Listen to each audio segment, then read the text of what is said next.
to continue.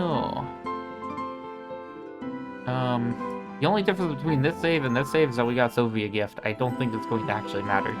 Alright. We have a couple left. I'm going to go with Ulrich. Save the best two for last. I stand alone in my room, swinging the blade from side to side, feeling everything feels different than it did back at the start of my journey. When I first touched the blade, I could barely even hold it. Now I'm starting to master it. I'm able to make it my own. However, just as I think that, the blade disappears from my hand. Ulrich laughs and I turn around. I didn't even notice him come in. Sorry, it's just an old prank I used to pull on Sylvie. I take the blade from him when he least expected it. I guess it has a time and place. Sorry if I startled you. He swings the blade a few times before handing it back to me. I shake my head. He didn't startle me. It was actually kind of funny. I came here because I assumed you wanted answers. Learning I was the Grand Inquisitor must have been a shock. I'm glad you have a clear head. You could tell that I've changed. I nod. But you deserve to know what I was like before I changed. In order to hide from my past, I haven't exactly been honest. What? You're saying you had to I lie wasn't about your lying past? to you. It was more like I was lying to myself. Then by extension, everybody around you. In a way, it sort of makes sense. I just decided to let him talk. He approaches me and sits down on the bed. I sit beside him. There was a man named Ulrich in Alarinthian legend. He pledged to change the nation, just like I always have. The barbaric way of running things was too much for him to bear. A lot of the specific details have been lost to time, but it goes like this. He was young, and his parents wanted the same thing, so they fought for it. They died in the arena, and Ulrich couldn't handle it. He ran away from the nation. But he pledged to return one day, and change Alarinthia for good. The ideals passed on to him by his parents still live on to this day. That's likely what inspired Vivian to launch his own insurrection. Of course, the story that's handed down is never really the truth. To put it bluntly, I'm the same Ulrich. Yeah, I knew that much. It's been so long, it's hard to believe.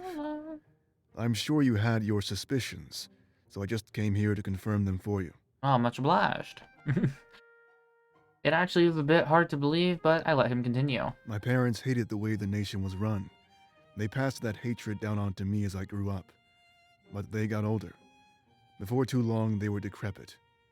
They could never change anything. So the burden was passed on to me, a rising star in the Colosseum. I never fought for leadership, just regular tournaments, but I never lost. One day, I guess the Triumvirate noticed how strong I was. They approached me. They told me that if I left Alarinthia behind, they'd train me. They'd give me the power to return one day and change everything. I was young and naive. I agreed without hesitation. I wanted to serve our gods. But before they accepted me, I had to prove that I was truly ready. Serving them would involve leaving everything behind. He It'd told be a his fresh parents. start.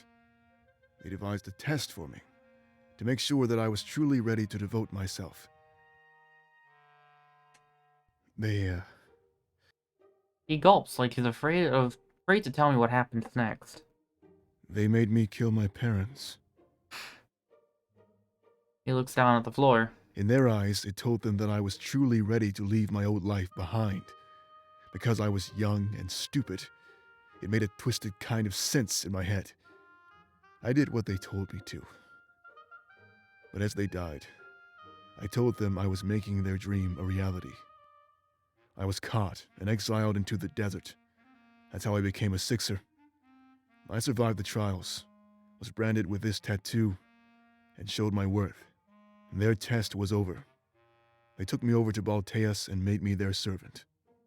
I served them by weeding out insurrections and ensuring they remained in power. After what seemed like an eternity, they came up with the idea of giving me an apprentice. That's when I met Sobi. They preyed on his weakness and naivety much like they did mine. I'm pretty sure it said naivete, but... We worked together, traveling the world and killing the Triumvirate's enemies. Eventually, I realized that they weren't good people. I defected and joined the rebellion. If the timeline seems confusing, it's because it is. We are talking about millennia here. The Blade of Mikala? This happened over the course of thousands of years. He's lived for millennia? They gave us the gift of immortality. I Well, they called it a gift. We would never succumb to old age, and mortal wounds would easily fade. I felt unstoppable, like I was the king of the world. Nothing could get in my way. He shrugs, clearly embarrassed at admitting such a fact. But after a while, I realized it was a curse. It's crazy how much your perspective can shift so fast. Taking the dream of immortality into real life, it became a nightmare. With a slight scoff, he stands up and turns around to face They me. knew what they were doing. They were creating slaves. Using that blade, they gave us what they deemed eternal life. I know we can use the blade too, but we can't reverse it. That should have been the first sign. I thought we did this willingly, but we really had no choice. It was all or nothing, an ultimatum. The biggest red flag. I've had this curse Hindsight. for far too long. It's made me a bad person. I no longer seek love, because everybody I love is just lost to time. I no longer seek happiness, because it's never permanent. Aww. Never. These fleeting emotions may mean a lot to you, but not me. It's an endless cycle of building myself up only to be cut back down. I thought I'd be like this until the world rotted away. Until I met you, that is. He smiles. Now there's somebody else who can use the blade. Somebody to lift this curse Ah. and give me my life back. My life belongs to your cause, Monarch, not theirs. So please, give me that life. Then, after that, I can give it to you. I could remove the curse the Travelant put on him. That would be good, but then he'd be weak and vulnerable. No doubt the source of his strength is partly due to his immortality. If I remove it, he could perish during our attacks on Balteus, and easily. It would be removing his biggest advantage, but I'm not sure what to do. He looks at me, awaiting my response. I don't know what to say next. I think this is a pretty easy one. Remove. I tell him I'll remove the curse. I got the achievement. I'm pretty sure that means I did the right option. His face lights up like I've never seen before. Thank you. So much. I grab the blade and try to figure out what to do. One thing was for sure, he'd soon have his life back.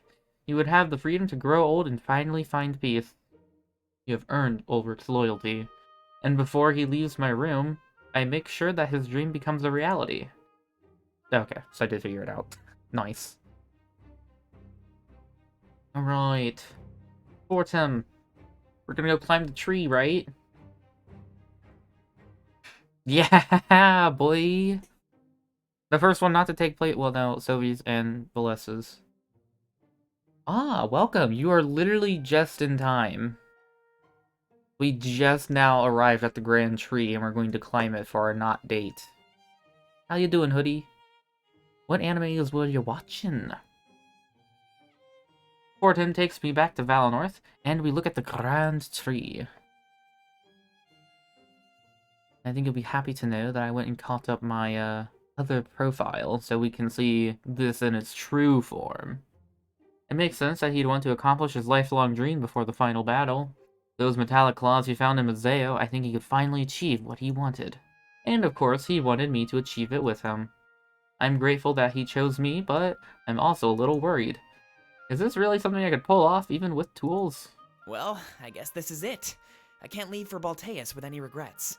So I'm finally going to do it. I'll climb the grand tree.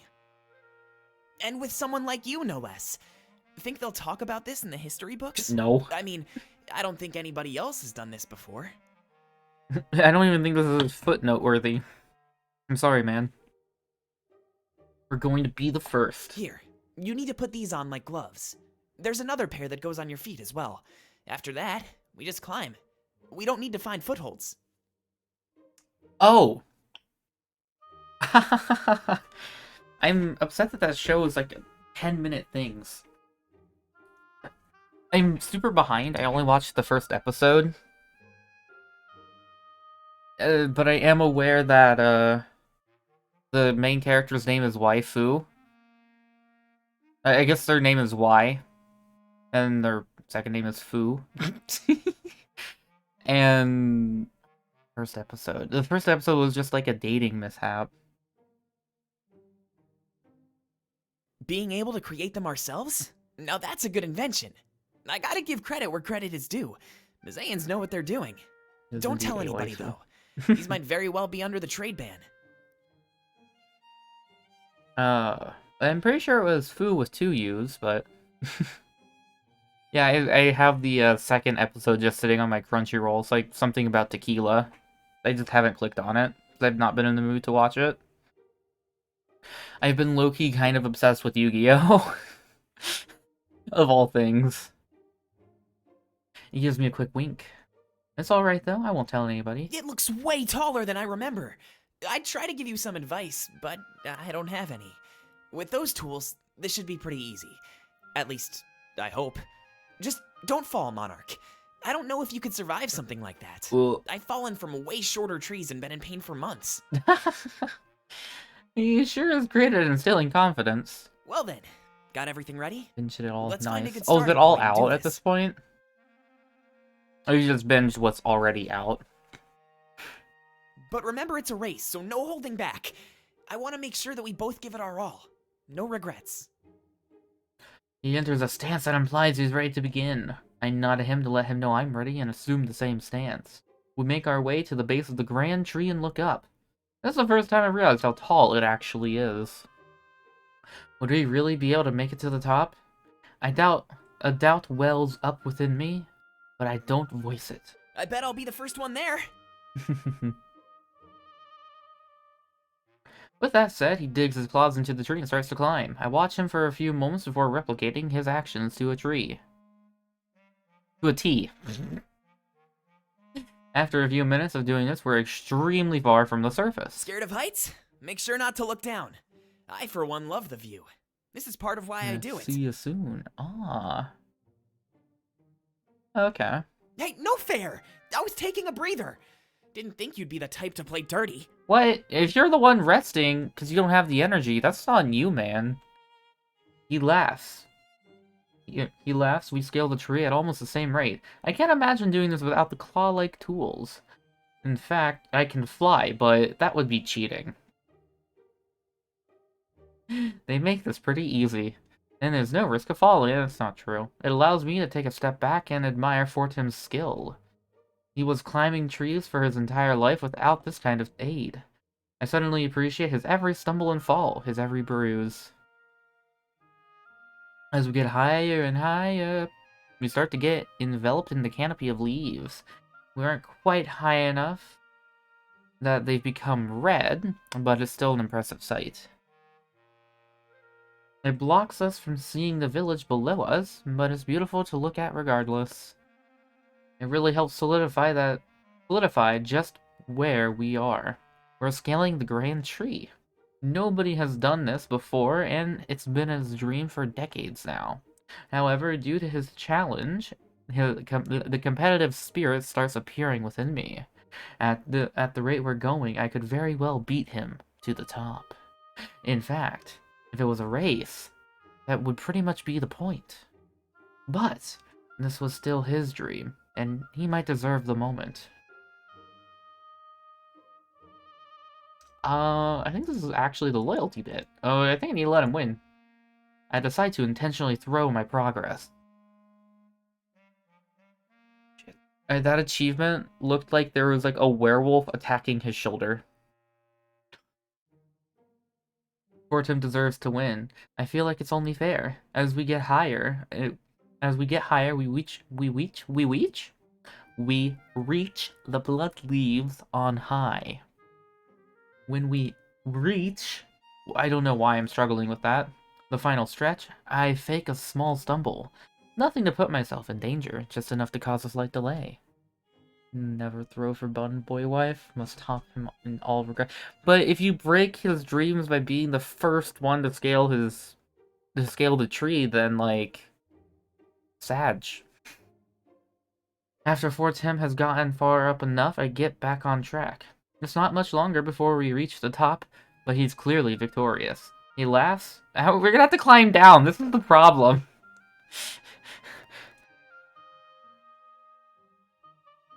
Like, this is the problem with what we've done. This is why cats get stuck in trees, because their claws aren't meant for climbing down. He laughs as he sits on a massive branch, big enough to support both our weight. I follow him up there and sit beside him, taking a huge sigh of relief. We did it. I can't believe we did it, Monarch! And of course, I had a feeling that I'd win. Never think you can rise above the master. He smiles and inches a bit closer towards me as we sit on the branch. Look at that view. I know we can't see the village, Oh my god. but these leaves? I never thought I'd get to see them up close like this before. This character is just built to be, like, loved. He's just flirty. I've only ever seen them when they wilt and fall off. But being up here and seeing them fresh? Wow. I wish I could take some with me, but I know I can't. He runs his hands through some of the blood leaves, clearly in awe. You know, this doesn't feel like I thought it would. I thought it'd feel amazing, like I'd become a different person. But I feel just like I did before. I guess that's how things go, huh? Oh well, at least that's one more thing I can cross off my list. A bit anticlimactic, but I don't really know what I was expecting. Maybe it's like Eastcrown, just the allure of the unreachable. He looks around the area one last time, admiring a view he may never see again. Well, should we get back down to the surface? I don't want to waste much time up here. We're busy and all that. It means a lot to me that we could share this moment. I'll never forget it. Aw. With that, he starts to climb back down. I follow after him and make our way to the surface. It feels weird to be down here after being up so high. So, what's next on the agenda? You know what? Never mind. You do you.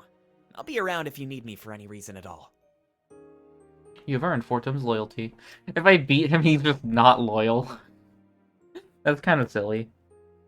He walks away with a big smile on his face. I guess a dream of his came true on that day. On this day? Past tense. When we got to Balteus, he'd have no regrets. Alright. I want to see the flirty end of that, though.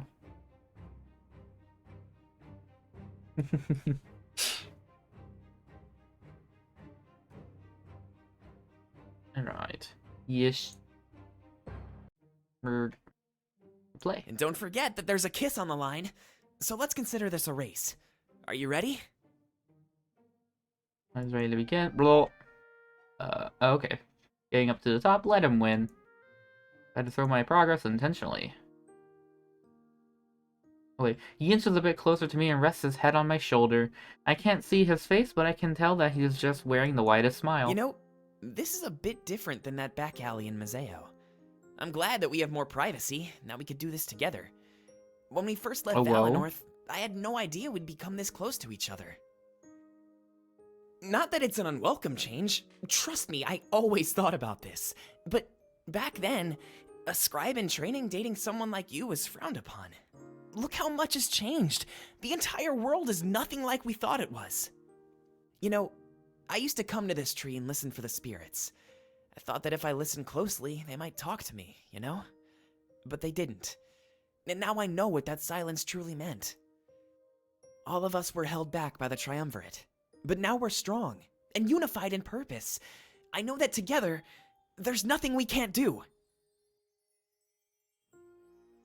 And it's all the more special because I have you by my side.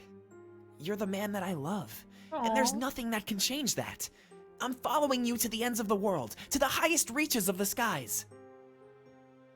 And I'll have your hand the entire time. He slowly reaches down to my hand and intertwines his fingers with mine. He then brings my hands up to his face and gives them a soft kiss. I wish this moment could last forever. But that would be selfish of me. Bun We have kiss stuff to do. acquired. Thankfully, we'll always have this memory. It's perfect. Look around one last time, so you didn't Well, view. should we get back down to the surface? I don't want to waste much time up here. We're busy. Back down. Being so high So, up. what's next on the... He walks away with a big smile on his face. Oh, right. No, that was the same.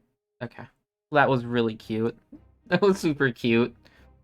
I think he's the I think maybe aside from Ulrich, I think he's the first character to use the L word. So I think that was more Ulrich saying he can't find people to love because Sag is immortal being.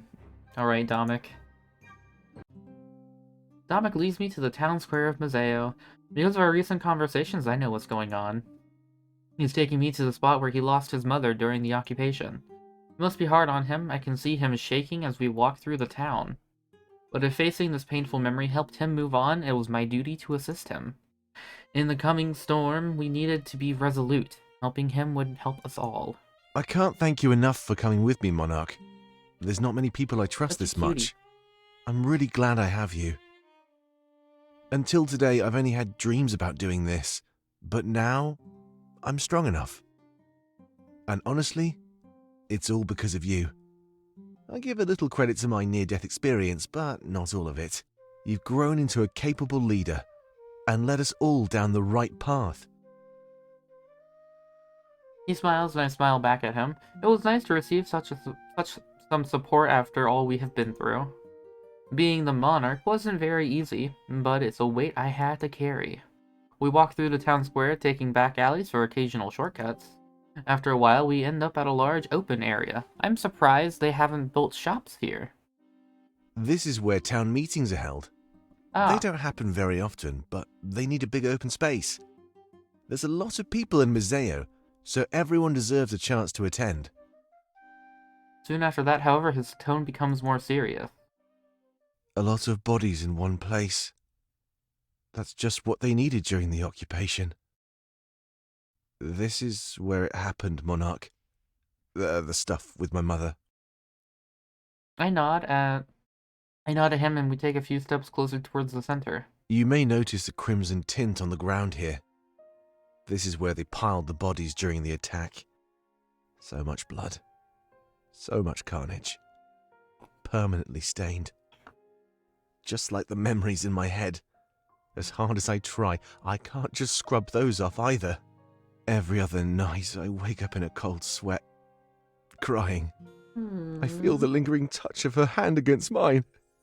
Then, the moment she goes away, it makes me feel empty inside. There's nothing left to feel, except all those corpses pressed against me.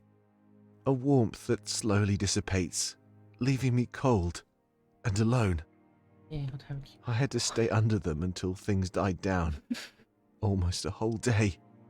The moment I could, I got out and took her pendant along with me.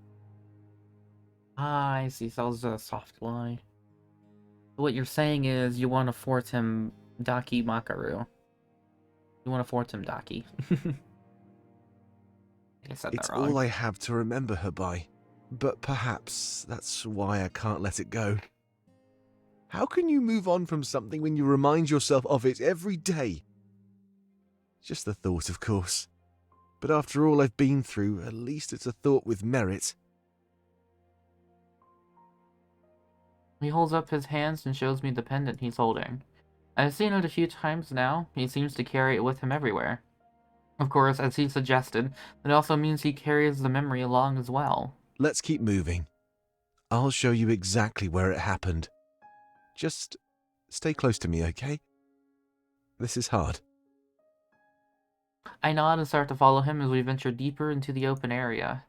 A podium rests at the center, likely where they'd hold these meetings. Likely where they'd hold these meetings from. That didn't make sense to me for a second. Yoy body pillow. Soon, I picture what this place would look like during the occupation. I cringe. After a while, Dominic stops dead in his tracks and looks down at the ground. His body language and reaction tells me this is exactly where his trauma happened. I position myself right beside him and wait for him to speak. I couldn't rush him now. Well, this is it. He clutches the pendant close to his chest. Would you sit with me, Monarch? We might be here for a while after all. He sits down on the ground, attracting stares from a few passers-by. I join him, caring more for his well-being than the judgment of those around us. Looking down at the ground, he places the pendant down and moves it around slightly. It was right here, I think. You never really forget, you know. I hope it's not weird to sit here with me. Oh, I shake my head and let him do what he needs to do. Coming here to face what happened. I needed to do this.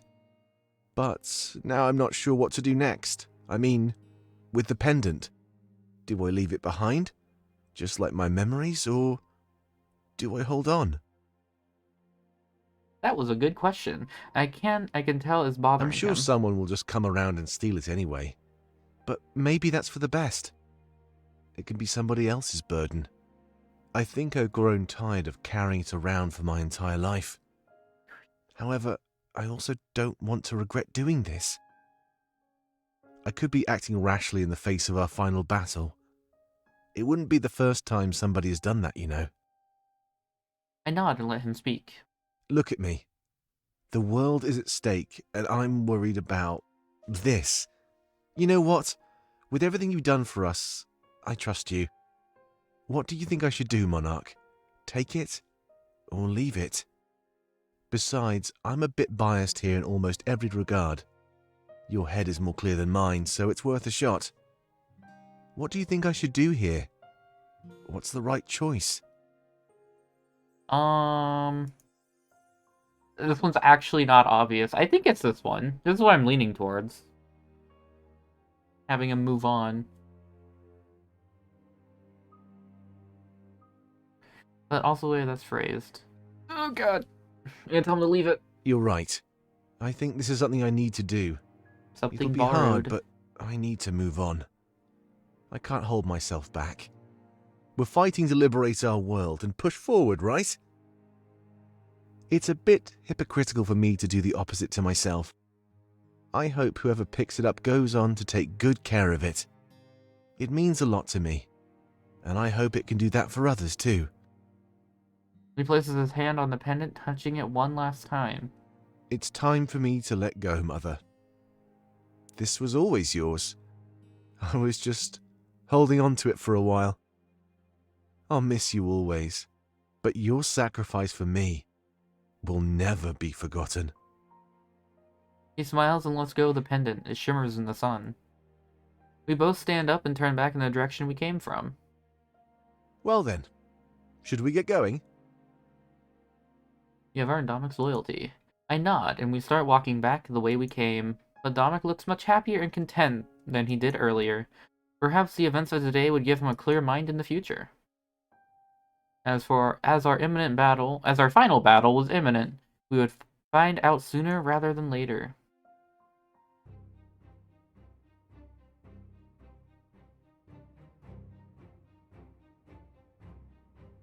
Alright. Well, I guess that's it then. We did this from the world map, right? Going into the final chapter. Balteus. Drowning the Balteus is the point of no return. Make sure you have completed all the content you desire. There will be no coming back, as Act 5 is the finale. Yes. Going to immediately save. I did it! Told you I was going to immediately save. I make my way back to the docks, happy to see that almost everybody has done the same. Our forces line the entire area. Dozens of ships are ours to command. We stand a real chance. Making my way down to the docks, I notice all of our forces talking amongst themselves. This is the unity that our world needed, a unity that we're fighting for. The world worth fighting for. Though not everybody saw eye to eye, they could still all coexist with one another. There would be no more oppression for those who thought differently than our rulers. That is, of course, if we won. Miles is nowhere to be seen, but somehow I'm not surprised. He came to Alarinthia and back, and for that I was grateful. Huh? He went to Alarinthia with us, and I was happy that he did. Why? It was time for him to rest and focus. What? He didn't do jack shit in Alarinthia. Why is this pertinent? What? Am I stupid? He didn't do anything. He was on the ship for one skit. And that was just him yelling at Howl. And then being sad that he yelled at him. Why was that pertinent? Oh god. I noticed Sylvie helping our forces load supplies onto the boat. The gamble of letting him join our side seems to be paying off. Ah yes, he is helping load the ships. What the shit? It's a huge this is a bigger contribution than going to Alarinthia. He's helping load the boats. I am certain his help would be invaluable as we enter Balteus. As I continue down the docks, I start to fixate on me. Not just me, but the blade upon my back as well. They all knew who I was. At this moment, I feel the weight resting on my shoulders. But I stand strong. It was a burden that I was ready to bear. You should have used bear, not carry. God. Burden to bears is a better phrase. Maybe because it's got alliteration. No. This was the burden that I was born to bear. I smile at them as I walk by, and they do the same, and they do so in turn. As I walk, I eventually run into Dominic. He's overseeing everybody's efforts, making sure it goes smoothly. There was a lot of transport. There's a lot to transport. We'd all need weapons, food, and drink. Quite the army, isn't it? No scurvy here. Sailors would be proud. I know he would. Forgive me for taking charge, though. You deserve a break. I think every NPC has said this name differently. I call him Salus. I know somebody else calls him that. I know some people have called him Silas. Anyway.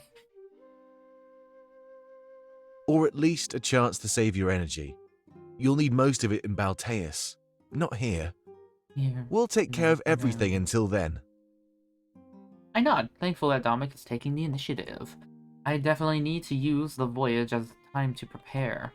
My skill with the blade is limited, but I know I can improve. I made sure to put us on the same boat as each other. Aww. Everyone, actually. Howl, Valessa, Fortame, Ulrich, Pro. What about Sovi? It's probably best if we're all together for the end of this journey. That much was true. I need my friends by my side for this.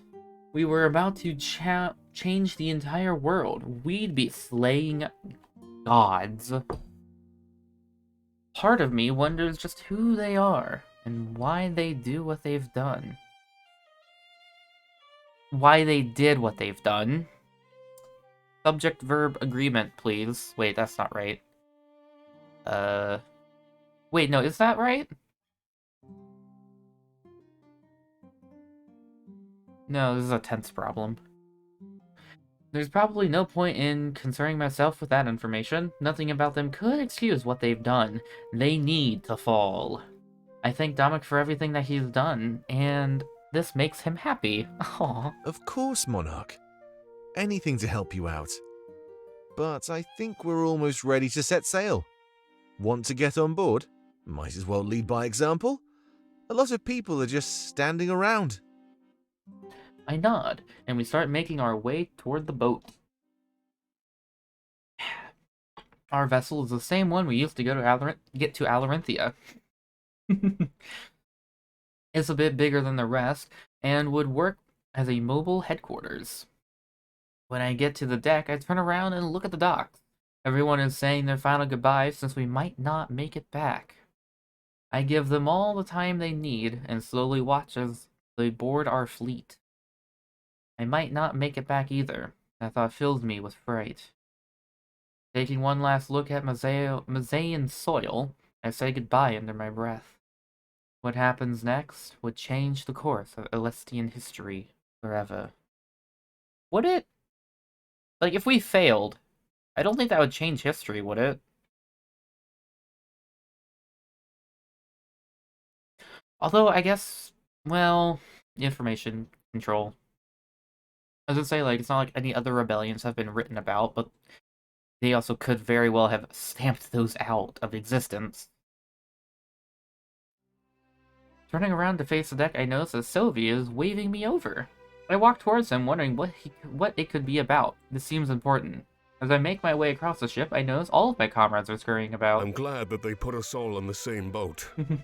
I must say, I've gotten used to you and your friends. Being placed anywhere else would be pretty uncomfortable. I can imagine. Well, people I would know who just you wanted are. to tell you that I gave Damek some information.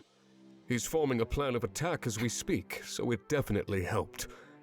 When it comes to Balteus and the Triumvirate, I know more than anybody. That's true. I'm sorry for what we did to him during our attack, by the way. I ordered Shane to stab him, so it's technically my fault.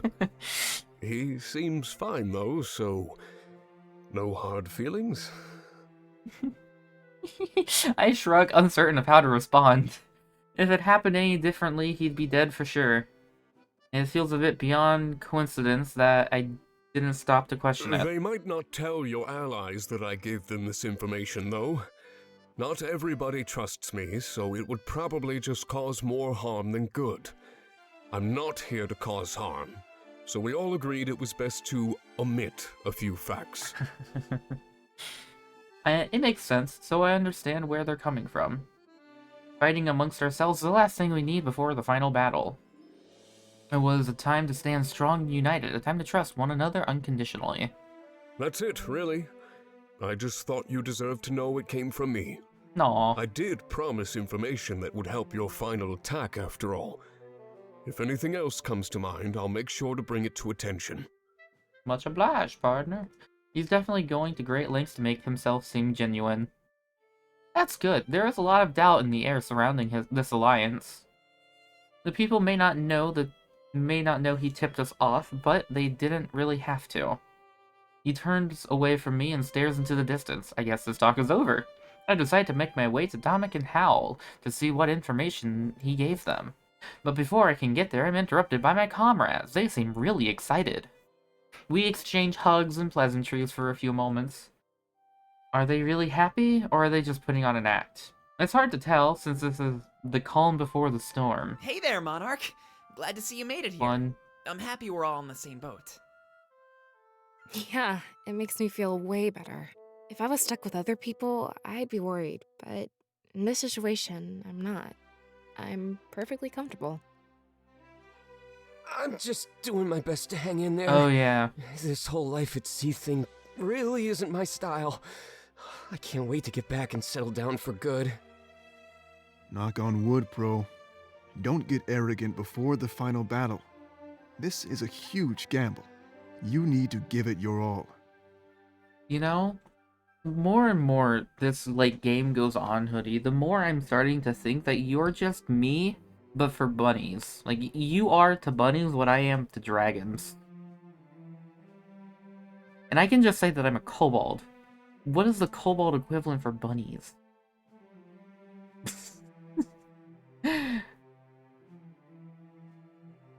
Me? Arrogant? Never. Anyway, I need to take my mind off of this water stuff. How about we go sit in the crew quarters and play some cards? Sure, but I think Dominic is about to make a speech. He's been lost in conversation with Howl for a while now. I overheard them talking about our plan of attack in Balteus. All right. I can wait. Maybe you should get over there, Monarch. I'm pretty sure that's something you'll want to be a part of. It's just like cute guys and gals of cute species. That's true, and I was making my way over there anyway. Ulrich and Pro go about their business, but Valessa and Fortem stay. Good luck, Monarch. I hope we get to spend more time together, but I understand if we don't get to. This is probably the most important moment of your life, so do whatever you need. Yeah, as much as we need you, I think the world needs you more. Hopefully, this isn't goodbye. But there's always a chance that it is.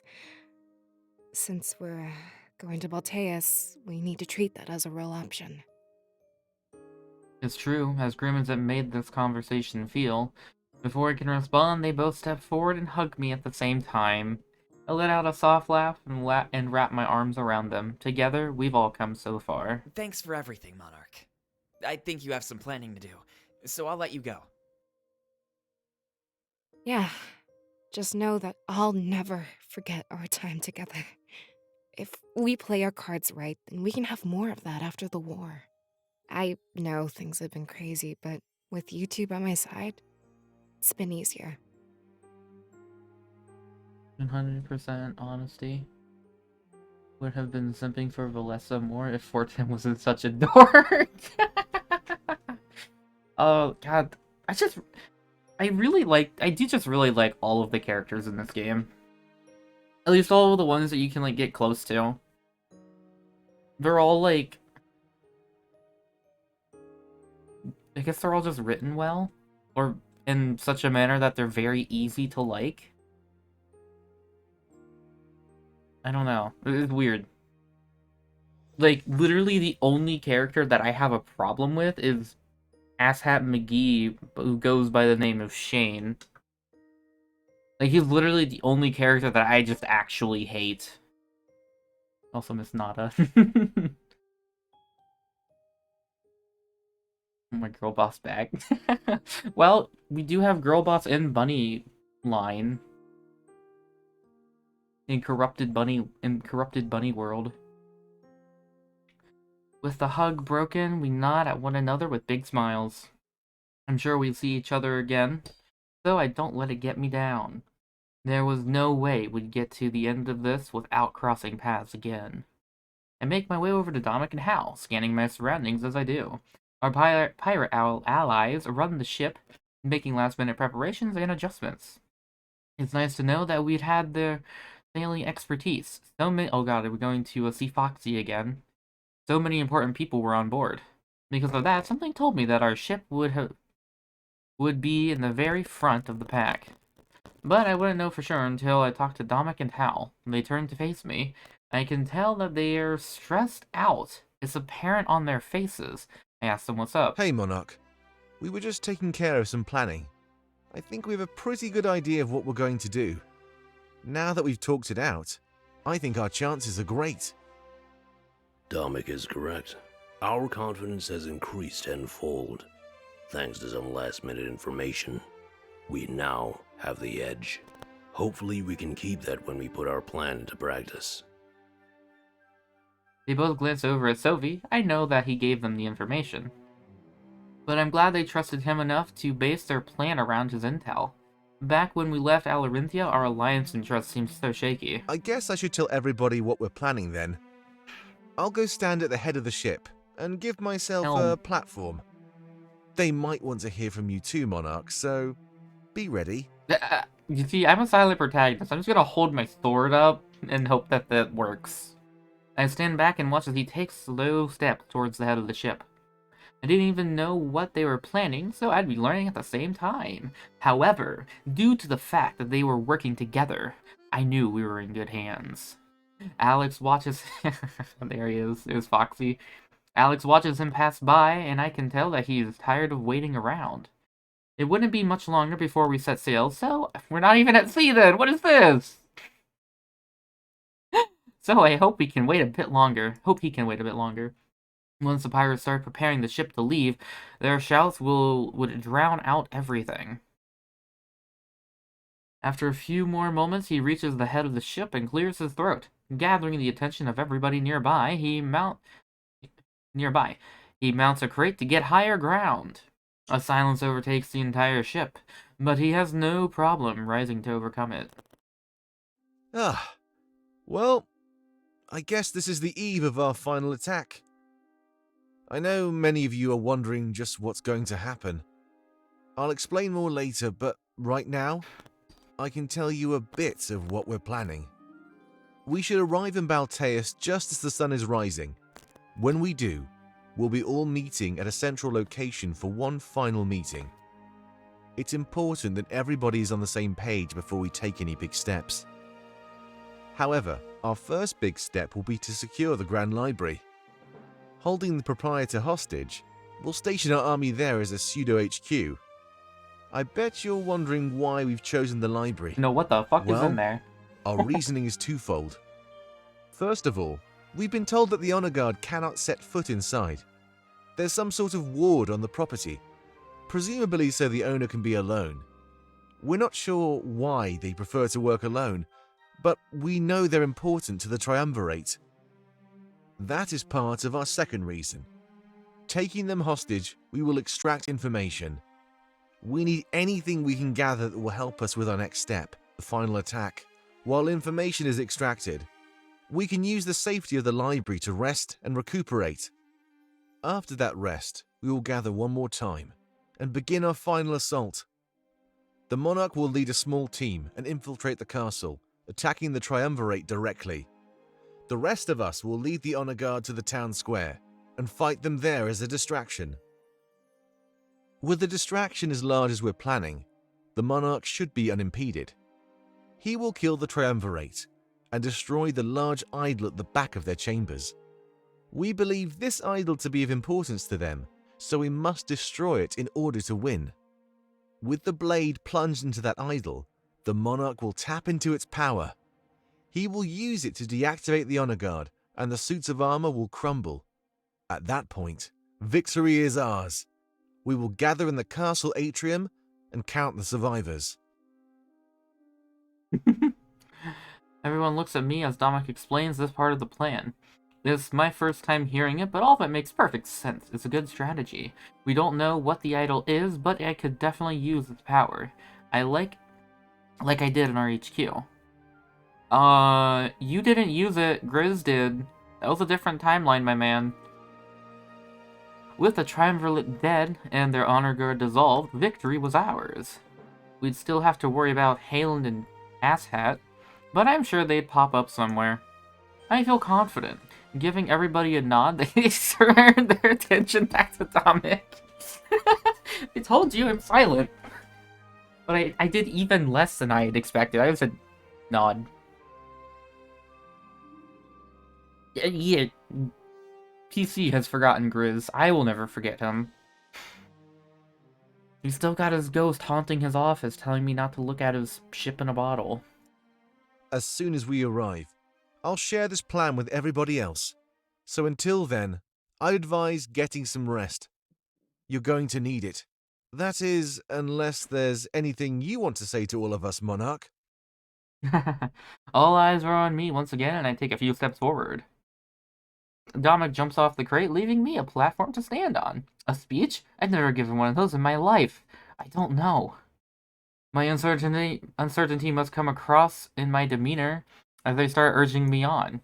They even break away from each other to leave a clear path for me to walk forward. I am technically their leader. It makes sense for me to talk. I thought I was up there standing kind of next to him, but okay. I have to get used to this. I continue to walk forward and notice smiles appear on their faces.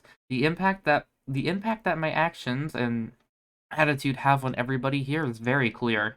It is a good thing that this level of responsibility was given to someone who can handle it. Ooh, getting a bit full of yourself, are we? Myself. A few moments later, I'm on top of the crate, matching the deep gaze of all of my subjects. Silence overtakes everything. I can hear the calm of the waters against the docks of Museo. There is no docks here. I don't know what you're talking about. It was clear that I'd have to break the silence. I clear my throat and think of what I should say. This is the culmination of all of your choices thus far. We stand here today as harbingers of justice. Through us, it is time for the monarchy to speak. And it is time for our enemy to realize that we will stop at nothing to see them fall. They start to mutter amongst themselves, nodding in agreement with everything I say. The roads of this journey have been paved with compromise and change. But they have been our changes. We do not conform to their ideals of purity and perfection. And that is exactly why we will win. A bunch of them started cheering, with wide grins on their faces. I'm speaking from the heart, speaking from instinct, and it's working. I smile now too, and my words from this moment on are filled with confidence. We will leave behind a world of freedom. We will embrace everybody who has been wrongfully oppressed. Put simply, we will give hope!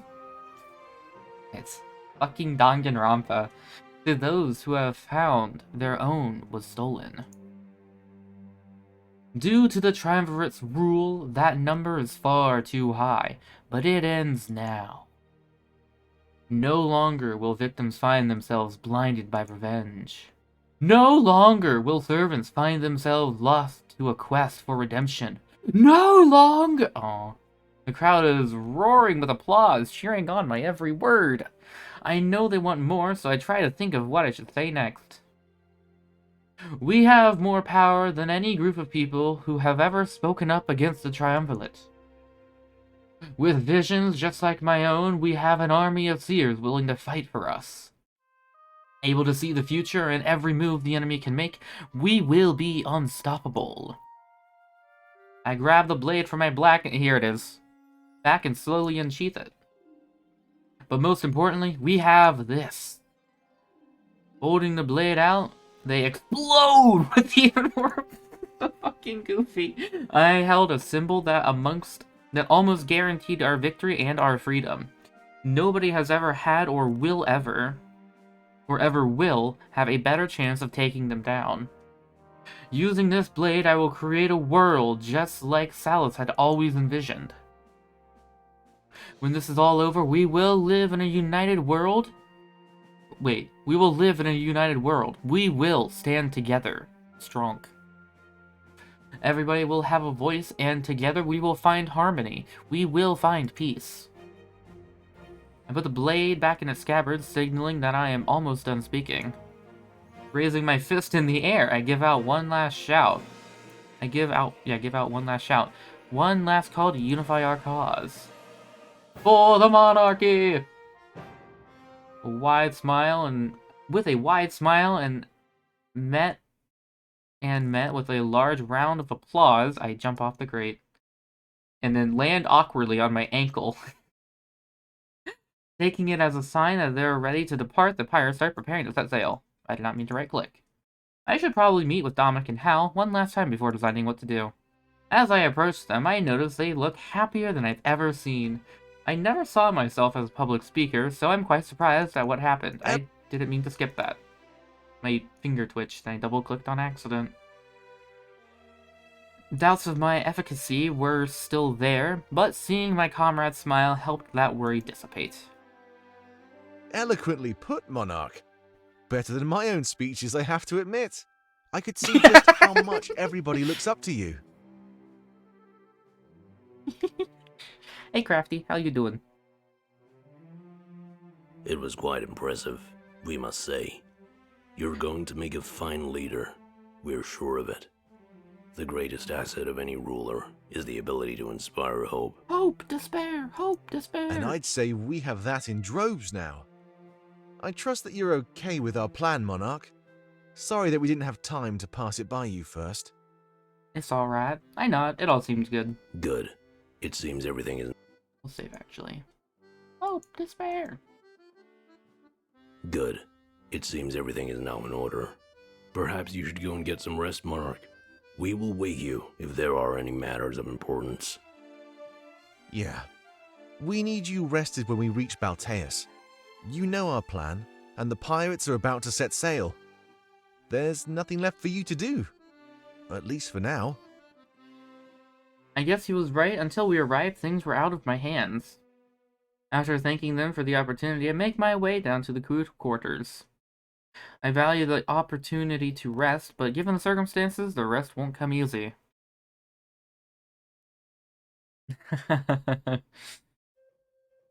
Perhaps. Perhaps not. I'm not gonna lie. The whole vision thing...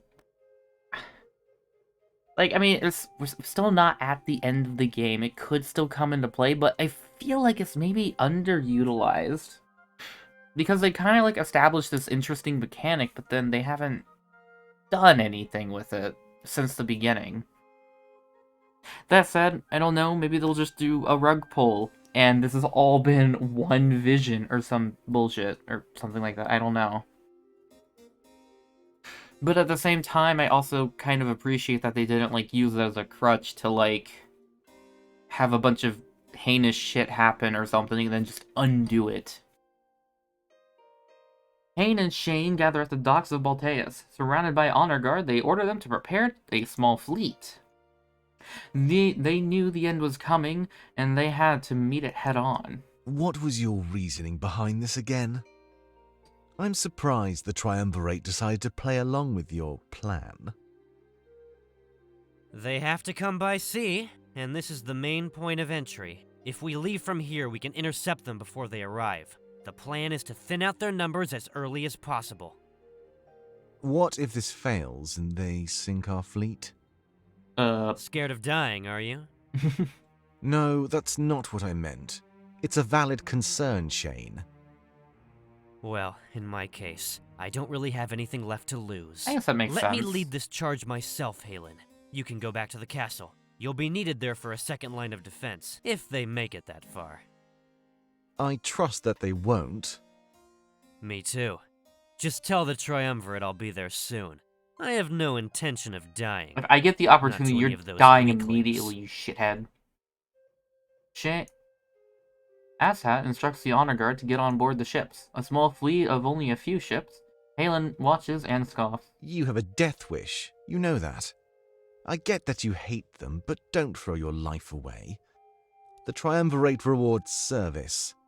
Keep that in mind, all right? Don't worry, I know what I'm doing. I'll be back before you know it. So, go and have a rest. Just wait, Halen. If they even arrive, you'll find that their hope is lost. Albeit that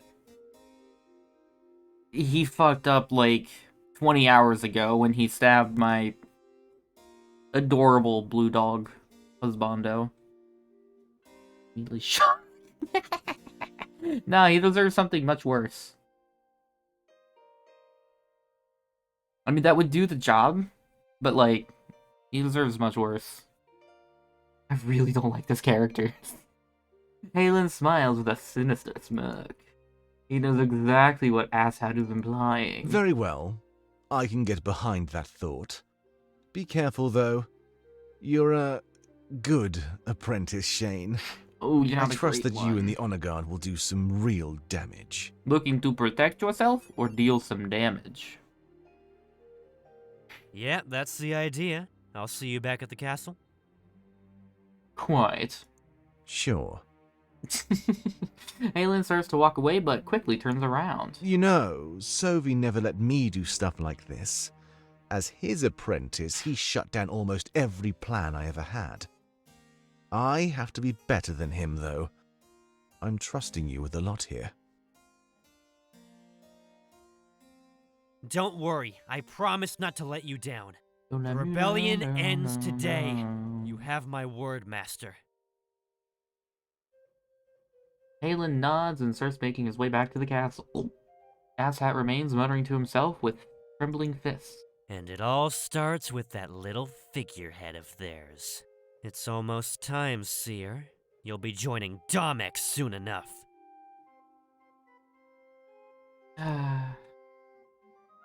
You're so fucking dead. If I get...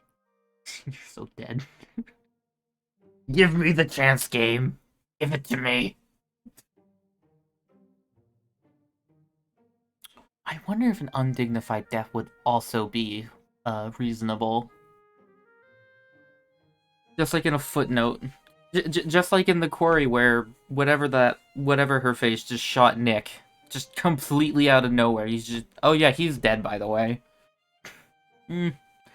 I toss and turn, getting minimal amounts of sleep. The blade rests against my bed, ready to grab at a moment's notice. Oh man, how cool would it have been, like, if, like, during the speech, instead of, like, pulling it off my back, I just hold my hand up, and then boom, the blade is there. That would have been cool. I fade in and out of sleep, fighting a mixture of both anxiety and tranquility. Just when I'm about to fall asleep, a negative thought jolts me back awake. We had no idea what would happen when we arrived in Balteus. It was terrifying. I realize that sleeping probably isn't going to happen right now, so I get out of the hard bed. Just as I do, I notice somebody approaching out of the corner of my eye. Grabbing the blade, I prepare myself for anything. Out of a twisted paranoia. Hey now, put that thing away. I didn't mean to startle you, Monarch. I was really hoping at some point we could see their snoot. But even here, they still have their face covered. Maybe it was for the best, because all the other dragon snoots were kind of odd, to say the least. It's just Vivian. That's a relief. It appears there's been some complications. Domek wanted me to tell you that you're needed on deck. You'll see what I mean when you get up there, alright? There's ships going right at us. Coming right at us. I nod. It must be important if he is interrupting my rest. As I start to walk away, Vivian puts a hand on my shoulder. I just wanted to tell you that I know what happened in Alarinthia. Yeah, I know. I know that Pro and Ulrich teamed up in order to throw our fight.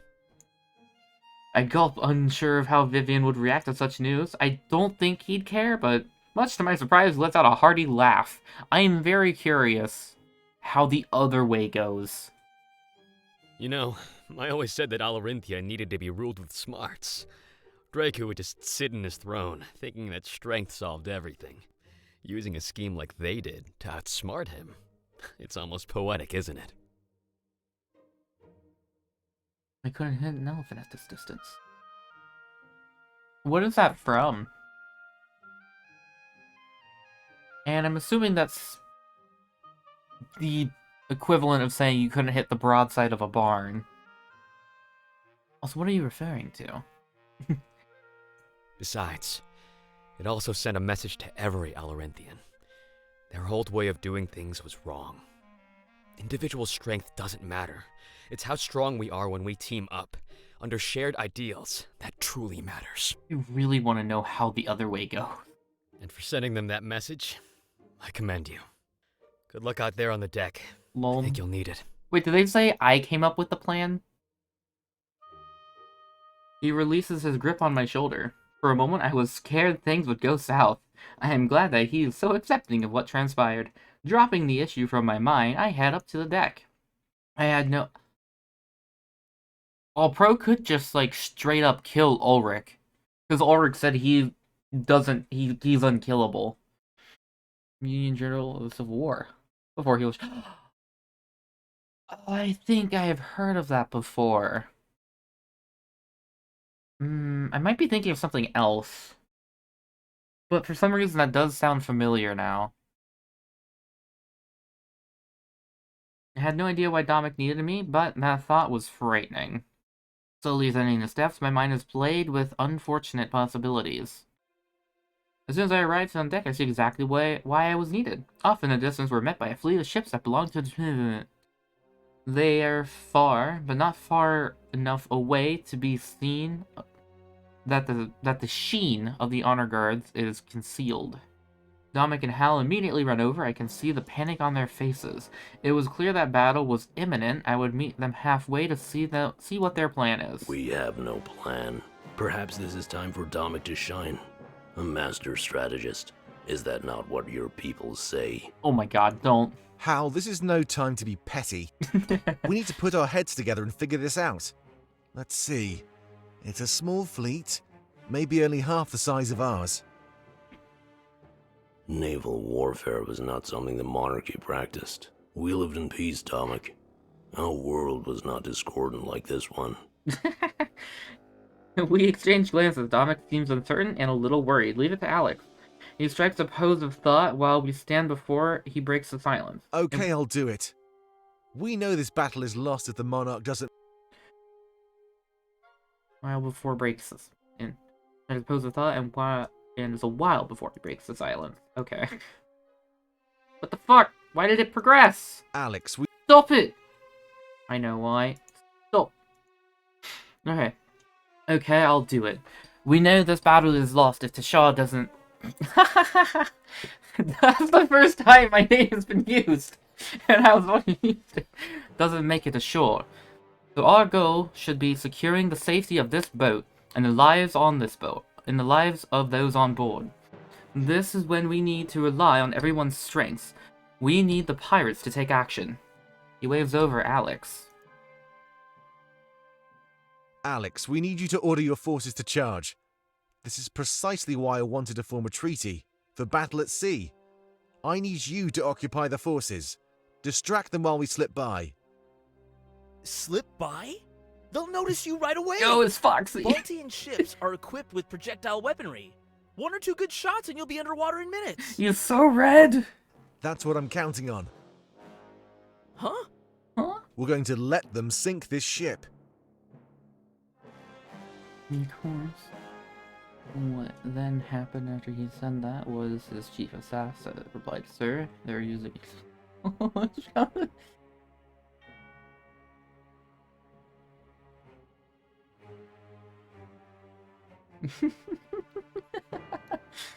my god. It really is. He's aggressively red. Are you crazy? Why are you smiling? I have a plan, Alex. Everybody, listen up. We'll time it so we're close by when they hit us. As we sink, we can hop over to their ship and hijack it. Using their own projectile weapons, we'll start sinking them one by one. Their attention will be divided. They'll be getting attacked from multiple sides. We can use that to our advantage. They won't be able to retaliate through the chaos. Right, of course. Should I send the order right now? Yeah. We need to do this immediately. There's no room for error. This is the end. This Yes, is the beginning sir. of the end. Alex runs off and climbs the netting of the ship. I look over at the other ships and the pirates start doing the same. It's almost like, you know, this is why he's so red. So he can be like a signal. Everybody. It's almost like they have an entire language to communicate over long distances. It was an impressive sight to see. My brain does some really stupid shit. I mentioned this before. Been talking about thieves' cant in D&D, so I just imagine he's up there doing a little jig. Feckin' pirates canting at everybody. That too. He is the flag, though. He's red enough to be the flag. Also, did I misread that? I don't think he had flags with him.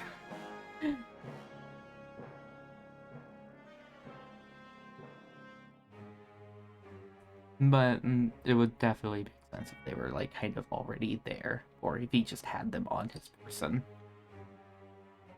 However, seeing Dominic think on his feet was equally impressive. With a sigh and a smile, confidence overtakes the panic from moments before. Dominic, we must say, that was pretty impressive. Hopefully now you realize that visions only hold you back. What? Huh? Look at what happened back in the Rebel HQ. You relied on a vision. You tried to fulfill some prophecy. In a way, that is limiting. You plan your strategy around certainties.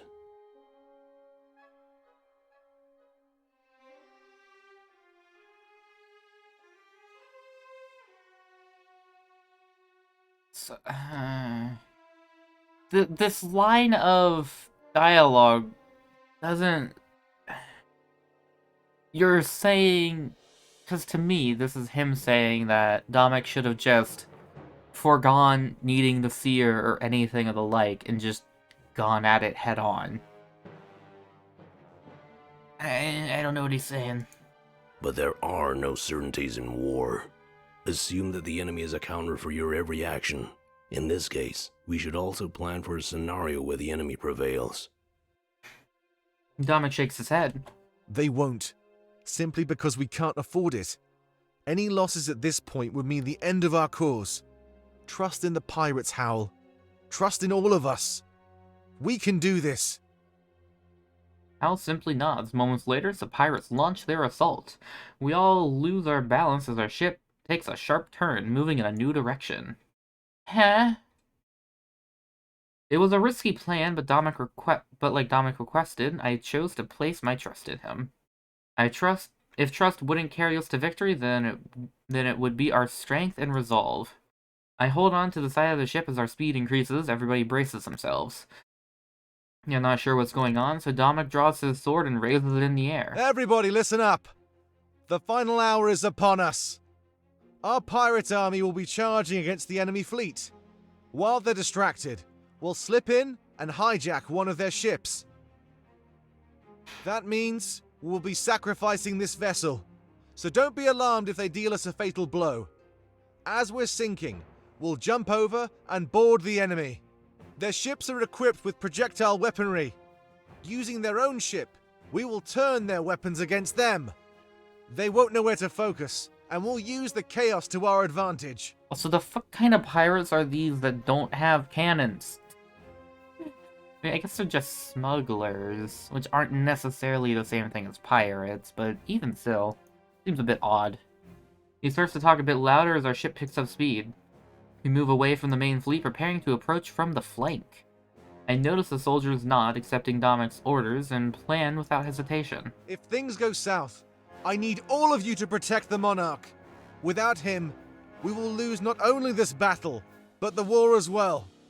His life and the blade that he carries should be our top priority. Do I make myself clear? Everybody cheers in approval and raises their swords like Dominic. Then we all stand and watch the bulk of our fleet as the battle begins. We slowly move away from the action, and I can tell that some are relieved.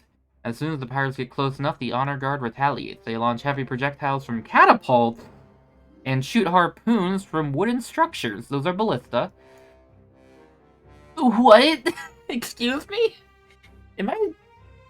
Hey, Tack. Is it normal? Is that a thing? Or is this just a fantasy? Or is this just a fantasy world thing? What kind of weaponry? What kind of weaponry do ships did ships have back in the day? Were they actually kitted out with ballista and catapults? I could see ballista, but catapults? That seems a bit odd. Anywho. The pirates, with their sailing expertise, are mostly able to counter by altering their trajectory. However, not all of them can do so. I witnessed several ships get torn apart and start to sink. My heart sinks with them, knowing that they were willing to sacrifice themselves for me. It seems that this battle is on in full force.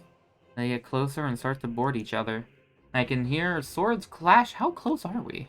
I can hear swords clashing against honor guard. I can hear swords clashing as the honor guard tries to defend against the pirates' charge. I put a trebuchet on a... Why? Why did you do that, Tack? Were you watching? What the fuck?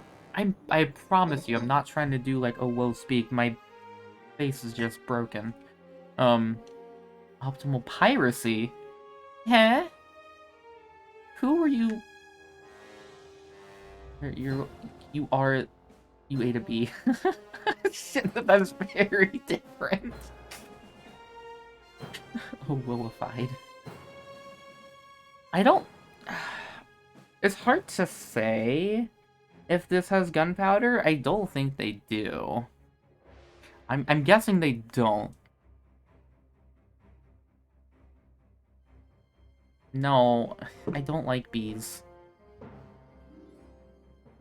Mainly because I was lied to as a kid. You know what they say, like, if you leave it alone, it leaves you alone? That is not fucking true at all. Just chilling out in Boy Scouts, or might have been Cub Scouts, and I just randomly get assaulted by a bee. Like, why? Turtle. Turtle. Ships on both sides? Ships on both sides start to sink, and soon enough, it's almost impossible to see what's happening. From this distance, it's too chaotic, but if the enemy ships are sinking, we must seize some weapons. That means the turntables have turned. But it's up to us to play our part as well. I turn back and look at where we're headed. We're dangerously close to some enemy ships. Domek calls out to everybody, shifting their attention away from the distant battle. This is it. There's no turning back. Everybody, brace yourselves to charge!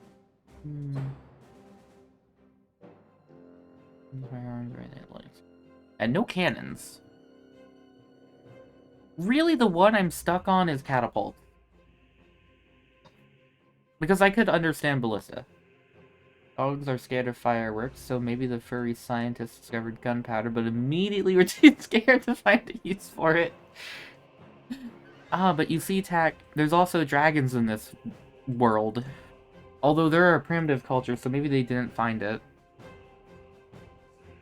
But there's also cat people. And bunnies. Although, I guess maybe most animals are kind of scared of fireworks, aren't they? When I scan my I can see the honor guard preparing their weapons. When I scan my surroundings, I can see our forces prepare as well. A line of archers forms, ready to attack the enemy at a moment's notice. Hold! He places a fist in the air, and intense silence follows. Both sides are armed. The question is who will attack first. Take a deep breath and pull out the blade of Exodus. Hold! Fire up! I look over at the ships we've left behind. The numbers are easily halved, but this goes for the enemy as well. This was clearly the turning point. What happened next would decide the fate of our entire cause. And it began with a barrage of projectile weaponry. The enemy attacked our ships with everything they had. I can feel the hull get torn apart and everything starts shaking. Fire! There it is. The archers returned fire, knocking out the suits of armor. Knocking out the suits of armor as manning the weapons. I look back at the wheel of the ship and Alex spins it, turning it towards the enemy vessels. I hope you're ready to jump! Domek nods. Where's the grappling hooks? Domek nods, and then a moment later, everything erupts into chaos. Our forces jump to the enemy ship, and after a long-running start, they land safely and start decimating the honor guard. Nice. See you on the other side, Monarch! Using to cause harm to others would overpower that fear. Violence. You're saying cats would choose the violence. With a smirk, he follows our soldiers, jumping across the enemy ship to the enemy ship. Landing with a roll, he immediately starts fighting, displaying impressive skill. I didn't get to see him fight in our HQ or in Alarinthia. It is quite the sight. He dodges the enemy attacks with ease and retaliates with expertise. Taking out multiple suits of armor with a single swing, he clearly holds his own. I turn around and order the remaining soldiers to charge. I save myself for the last. Before I jump, I notice that Alex is still at the wheel. Captain goes down with his ship, dum-dum.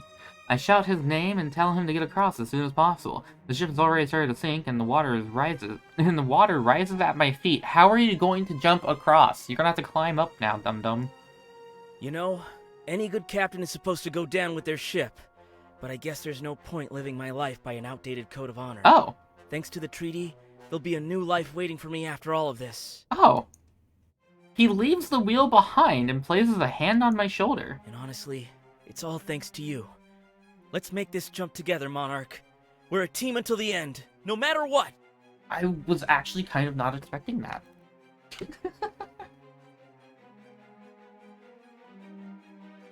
Take Pirate Foxy. No, he hasn't lost his hand yet, so he can't retire yet. He has to lose his hand in this fight. Well, I mean, I guess there could be a hook down there. God, he is so red. Well, there could be a hook down there. Is he wearing a kilt? Are you wearing a towel? What's going on down there?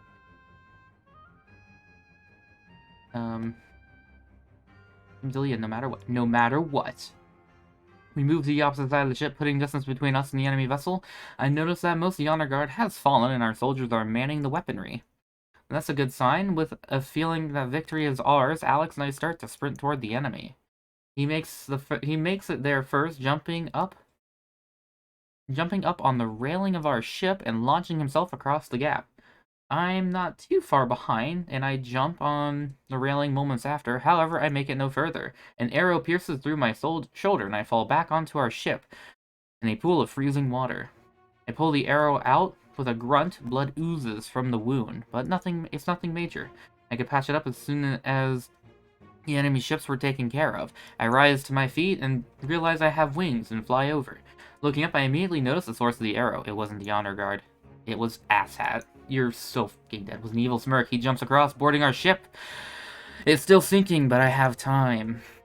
If I can take care of him fast enough, then I'll be able to carry out my plan as originally intended. Instead of coming for me, he runs towards the wheel, steering the ship away from the chaos. That wasn't good. My time was limited if we're both thinking and making the distance greater. He must know exactly what he's doing. Part of me wonders if we played into some sort of trap. I look at my allies, and they seem to be doing a good enough job as they enact our plan.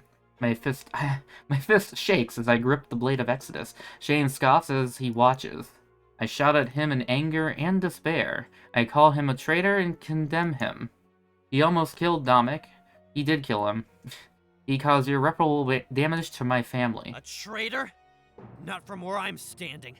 Domik abandoned me, and it's all because of you. He's a selfish fool. All he cares about is that stupid sword. I'm still going to fucking kill you. I keep walking toward him, and the ship shakes violently. Water keeps spinning on the deck, and I'm standing almost ankle deep. I had a plan. We had a plan. And he threw it all away. The moment you walked through that door, he let you replace me. He left me to rot in the Triumvirate's prison because you were more convenient. Nachi guy. That's not true. I try to reason. Why? No, kill him. Kill him now, please. I try to reason with Asshat, but to no avail. You saw how many people died in your HQ during that little attack. If you couldn't wield that sword, you'd be buried down there with the rest of them. Domik didn't care about you or your friends. He only cared about your power. No, he doesn't deserve that luxury tax. He just deserves dying. Knifies. Again, that's not true. He's clearly been converted by the Trinity. I was thinking long and hard about what I should do. You know, what was my place in all this? Too much to my surprise, he throws both of his daggers on the ground. And I realized that if I served the Triumvirate, I'd receive the same power. It seemed fitting. End Domik's rebellion with the same thing he was relying on. He smirks, and I can tell the man Domik cared about was already dead. I wish he could be here to see this. But you'll tell him the story, won't you? A moment later, he charges at me unarmed, but in almost a blink of an eye, the blade appears in his hand. His hands. Robbed from mine, I have no choice but to jump out of the way. I run to the opposite side of the ship, where he threw his pair of daggers. Picking them up, I assume a fighting stance, and wait for him to charge again. God damn it! Sophie gave you lessons on this. Use them. Not strong enough to take it back by willpower alone? Thought so. You're weak. See, I was blessed by the Triumvirate. All you got was worthless energy from the realm of spirits. I also have magic Out hands, of pity, though. too. And I was taught how to use them, but I just didn't. He doesn't seem to know about the monarchy or the true nature of the power within me. Big surprise. The Triumvirate lost Sophie when he found out. I should use this to my advantage. As he charged, I maintained the facade that I am weak and unable to summon back the blade. I dodged to the side once more, but sliced into Shane's arm with one of his own daggers. He winces and grunts, his arm starts to bleed, but it doesn't seem to affect his performance. He charges again and I dodge to the other side. With a roll, I slice into his leg. He stumbles. I have speed and agility while he relies on slow brute strength. It's easy to tell that he's never fought with such a weapon before. From what I've seen, he can really only use arrows and daggers. Is that all you got? Dodging and cutting you up. I won't be able to keep up the same strategy forever. I need to change it up while I think of how to end this. He charges at me once more, but this time I meet him head on. Holding out the daggers, in a cross formation, I stop the blade from going any further. We struggle, both at almost equal strength, trembling as we try to overpower the other. I tell Shane that Dominic is still alive. The spirits willed it because his cause was righteous. Impossible! What? Oh, I accidentally just clicked on preferences. He'd never comply if I told him to look for himself, so there's no way I can prove it. However, he seems to let up a little bit, and I'm able to overpower him some more. I push him away and tell him that it's true. He's on the wrong side of this war. No, you're the one on the wrong side. The rebellion is small and insignificant. Hundreds standing in a world of millions. My player character being dumb. Even if you win, they won't respect your power. They're happy living under the Triumvirate's rule. Revenge won't solve anything. Just back down. Now raise your weapon or drop it. We circle around each other, both holding out our weapons. I was hurt by the occupation, and I wanted to fight. But I realized I was being greedy. And there was no point. It's not my happiness, my satisfaction that matters. It's the world's. Oh boy. There's a lot to unpack with that statement, and I'm not going to because I don't care to give him the courtesy. It seems we've reached a stalemate, both trying to talk each other down. But I won't yield, and something told me that he wouldn't either. His views have been twisted, and he thinks mine have as well. We charge at each other and meet in the middle once more. The water rises. I can tell that time is minimal. We're sinking fast. Returning to the same deadlock as before, I need to do something. I need to summon back the blade when he least expects it. My time is limited, and it honestly seems like Assad is beyond saving. But the question is, what do I do when it's back in my grasp? Kill him! I have to kill Shane. I have to kill him. It's the only way. Otherwise, he continued to be a thorn in our side. We couldn't afford any potential disruptions. Not anymore. You took everything from me! And I'm gonna take it all from you! Or, I'm gonna do it again. As his anger and rage empower him, I start to tremble even more. It takes a lot to resist the strength of a man wielding the blade of Exodus. You were born with everything I worked so hard to achieve! They were my family. And you betrayed them! And you took them all away! No, you did, actually.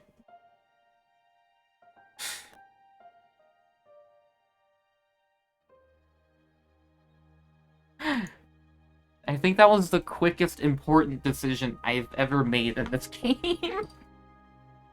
I barely even read that this said it's going to affect the fate of Alestia. As he starts to get more desperate and angry, I decide to take action. I let him overpower me, and I step to the side, dodging his next swing. I hate you! Yeah, I hate you too. But immediately after, and much to his surprise, I phase the blade back into my hands. Turning back towards him, I thrust the blade through his abdomen and push him back. He lets out a scream and I pull it back out and he stumbles back, clutching the wound. He realizes I was lying and fooled him. He says nothing and drops to his knees. I watch as he seems to fade in and out of consciousness, wobbling back and forth. Muttering his final words as he slumps back, he lands in a pool of water that soon tints red. Dominic. I had to get moving and fast. This encounter was enough of a distraction. I give him a moment of silence before making my escape. I jump into the water and immediately start swimming toward the ship my comrades are on. But soon after jumping in, the freezing water makes my limbs feel stiff and my chest heavy. Fighting for as long as I can, I keep swimming. I know I can do this. There is no time to give up. Revenge? Nope. Revenge. Fuck that character. Ugh. No, that means I have to spare him.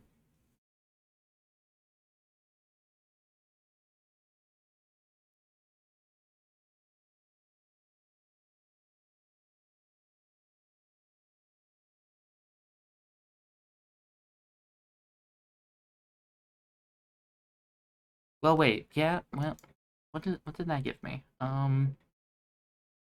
Shit, I didn't even save it during the choice, so, yeah, okay, yeah. I'll have to save him for the purity ending. Or I just don't get that ending. Violence. Violence has endless possibilities. When my vision fades back in, I can feel that I'm being dragged. What happened? My body is covered in snow, and I'm shivering. I must have passed out back in the water. I shake my head, and whoever is carrying me seems to notice. They put me down and sigh. You're awake. Thank goodness. When I found you in the water, I was starting to worry. What happened back there anyway? You were so far behind us. I shake my head, telling him that I can't remember much. A necessary lie. If he knew that what Shane tried to do, and how lost he was, it would damage his morale. He needed to see my survival as a triumph. We couldn't afford any damaged morale. Oh, I see. Can you stand on your own? We're resting in a shack that's not too far away.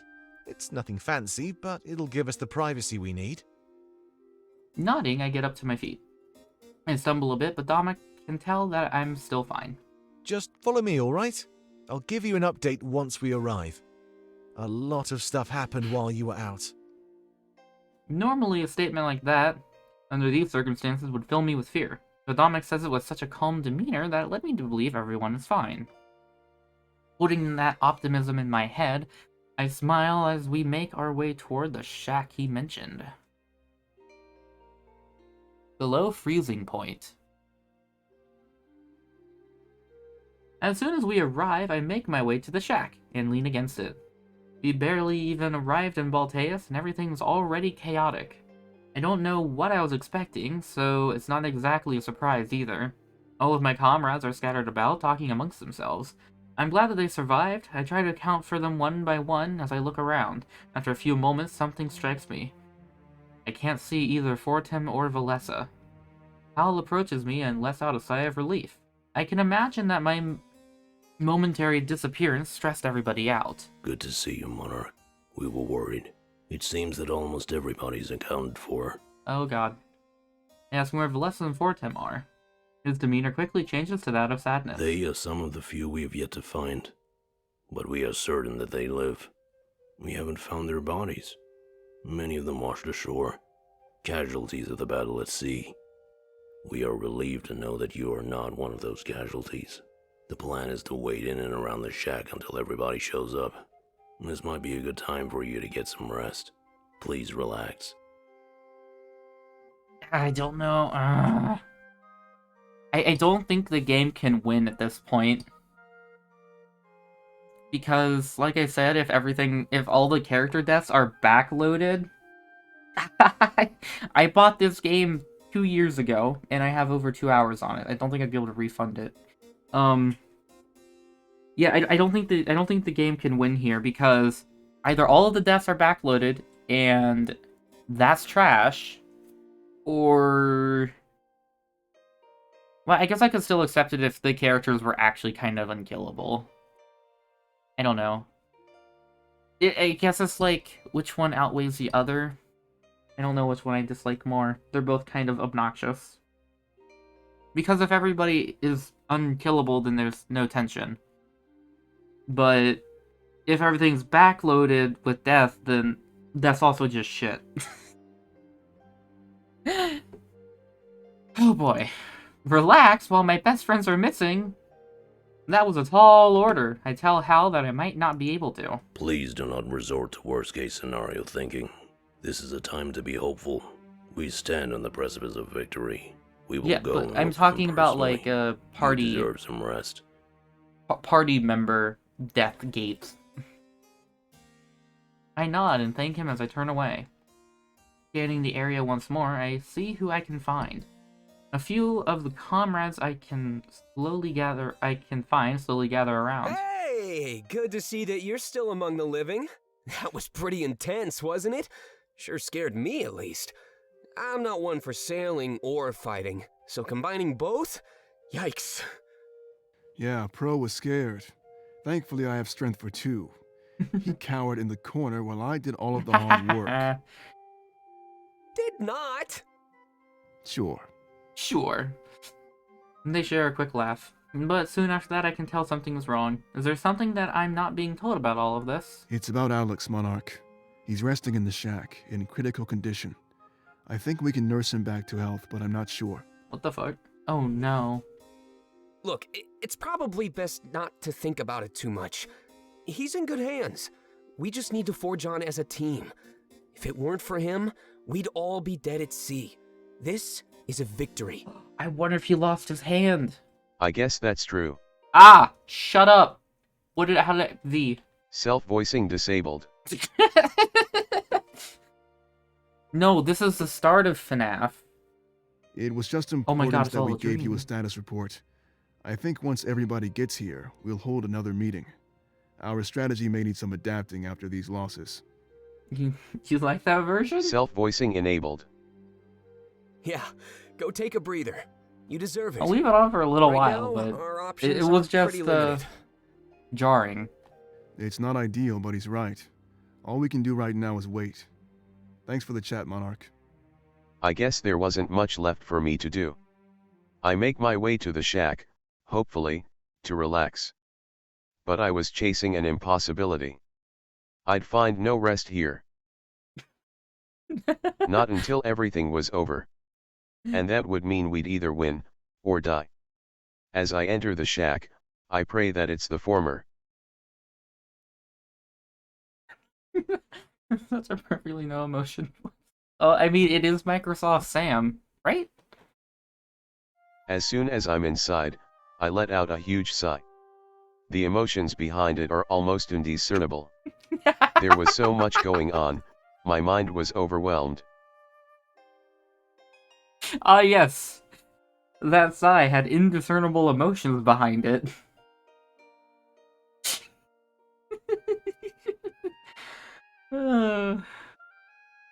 I guess I should take care of the important stuff first. The pirate forces suffered heavy casualties, and Alex was almost lost. I can see him, resting on a small bed that sits in the corner of the shack. He notices me, and waves me over. Oh god, get ready for jump scare It's a soft motion, and I can tell he's in pain. Jump scare number 2. Hey, how are you holding up? Self-voicing disabled. I tell him that I'm doing alright.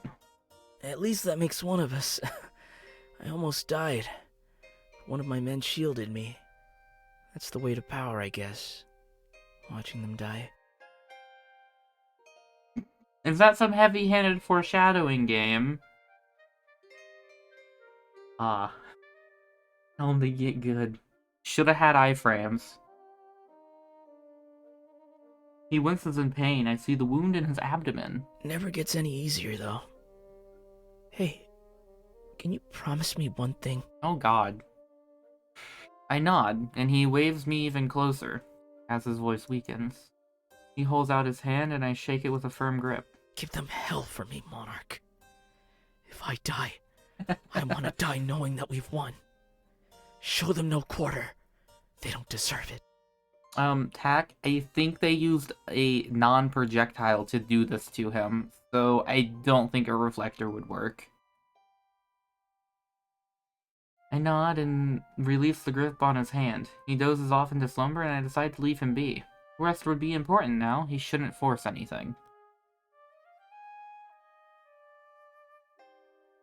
Well, I'm assuming you said he should just reflect it. But reflectors only work on projectiles, and it kinda sounded like he got stabbed with, like, a melee weapon of sorts.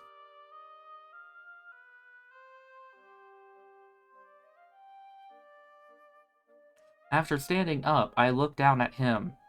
If it weren't for him, we wouldn't even be here right now. I smile and silently thank him for all that he has done. Wait, that was wrong!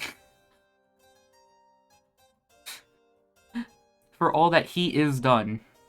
This should be has. Like, this reads and sounds correct, but it's not.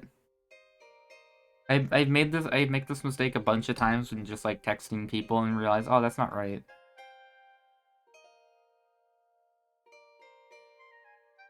Your melee weapon. Oh. Like, it sounds like, it sounds fine. It sounds like he's done. Or, wait, maybe... Oh no, because that statement was definitely in past tense. And silently thank him for all that he is done. You really just ate him. There isn't much left to do but rest, I suppose. I move to the corner and press my back against the wall once more. Hopefully, they're all able to find Valessa and Fortem. I can't lose them now. I'll rest in here for a while and gather my bearings. This is not a time for freaking out. You can continue the story when you're ready by clicking the arrow in the top right corner.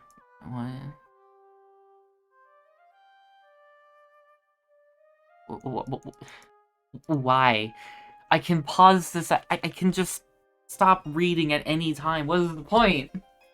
I'm going to grab water, though, since I guess the game is giving me a break.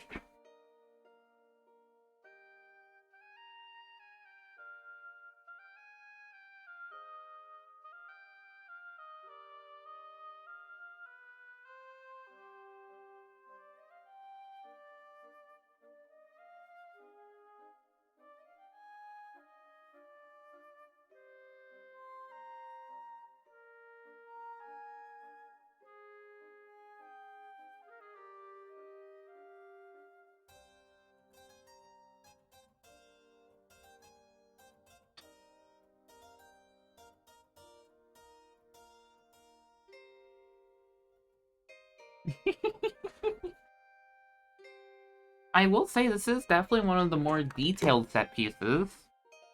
But a lot of them have been kind of smudgy, but also that's just kind of been the art style. That's... That's obviously a feather.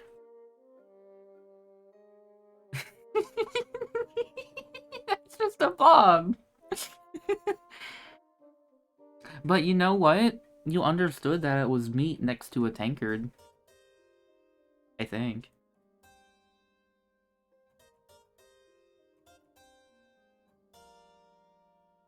Or leaves?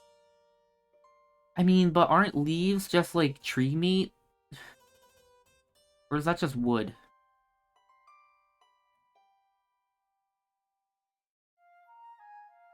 I don't know either. Alright, well, I guess I'll save. Would you like to continue? Yeah. After a few hours of waiting, I almost can't handle it anymore. It's impossible for me to rest when my friends could be in danger. Making my way to the exit, across my fingers, hoping things are okay. Just as I'm about to leave, the door swung open, catching me off guard. I take a few steps back to avoid getting hit, letting out a sigh of relief afterwards. It's Ulrich, but that's not all. A few moments later, he enters. Valessa and Fortem follow. They're alive, but completely mutilated. They are missing their arms.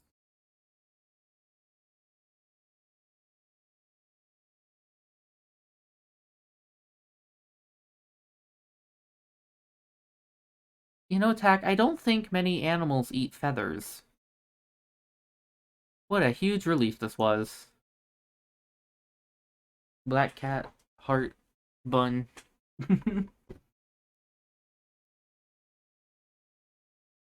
All the worry had taken its toll. We hug each other with big smiles on our faces. For a while there, I was scared of what might have happened. Thankfully, they're okay. I could rest easy as we move forward with everything. Sorry for taking a bit longer than you thought.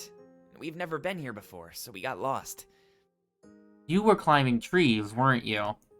Yeah, and it was even harder because you're keeping quiet.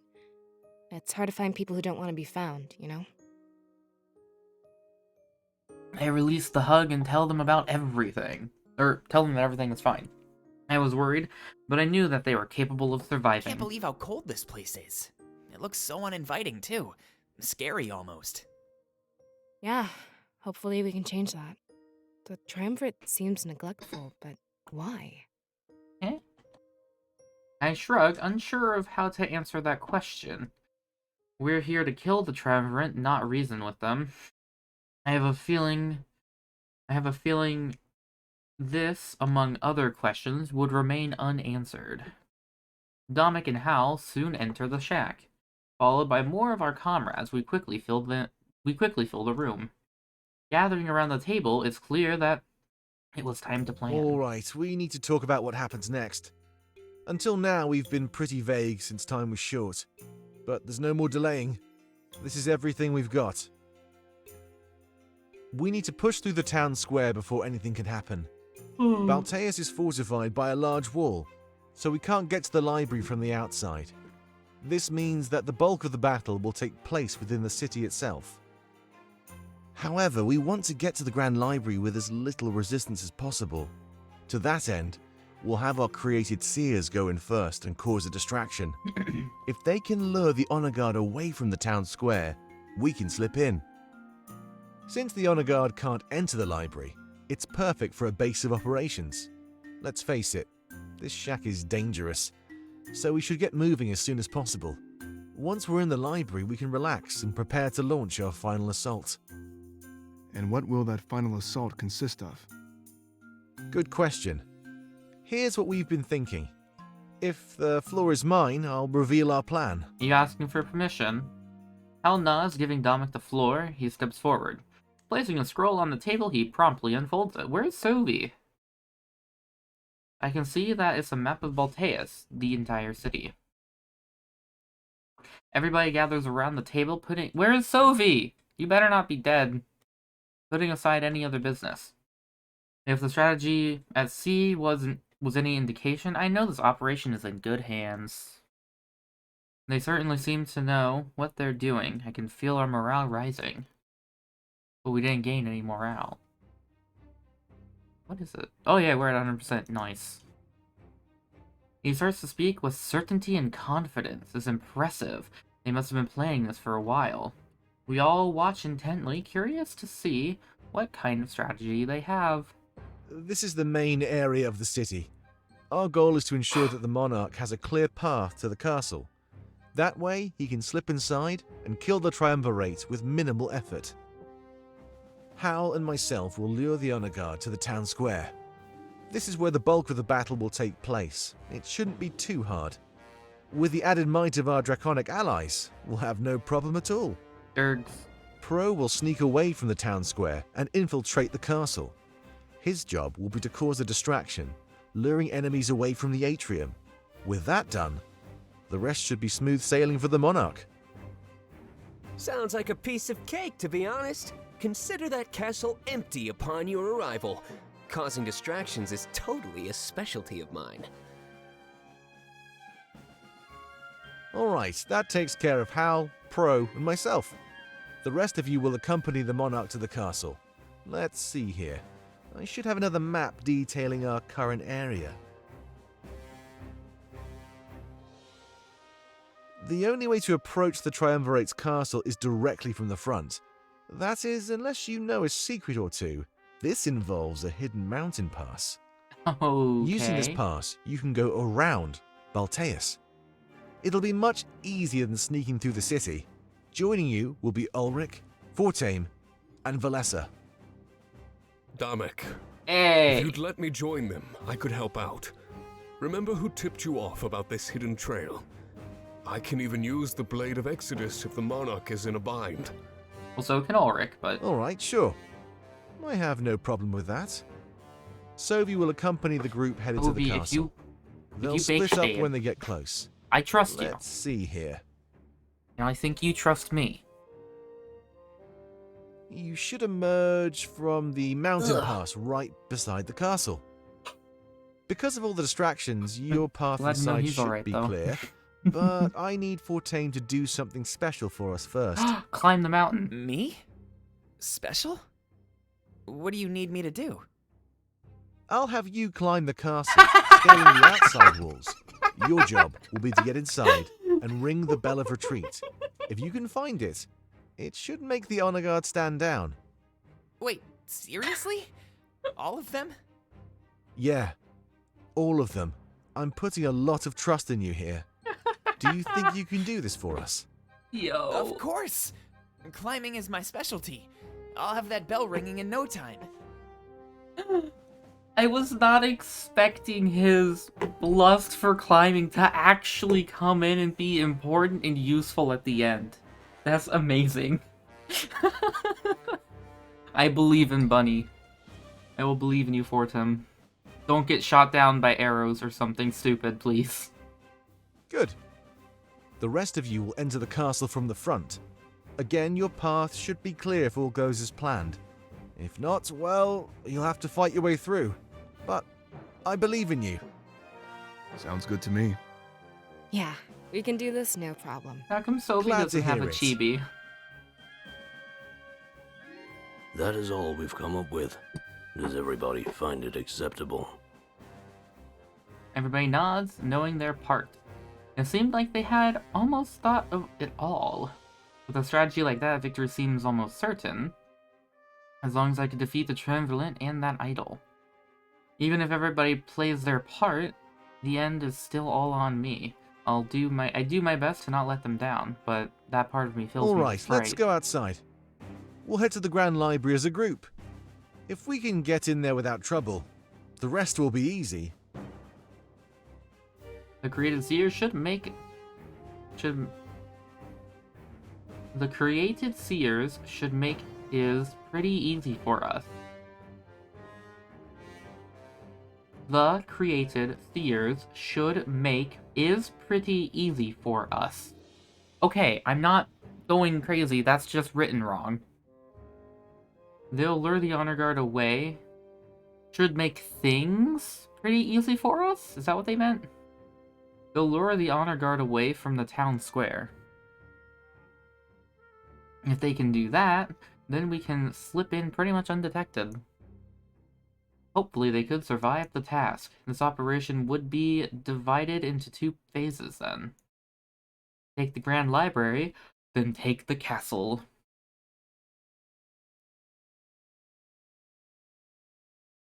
I could see that too. That would work.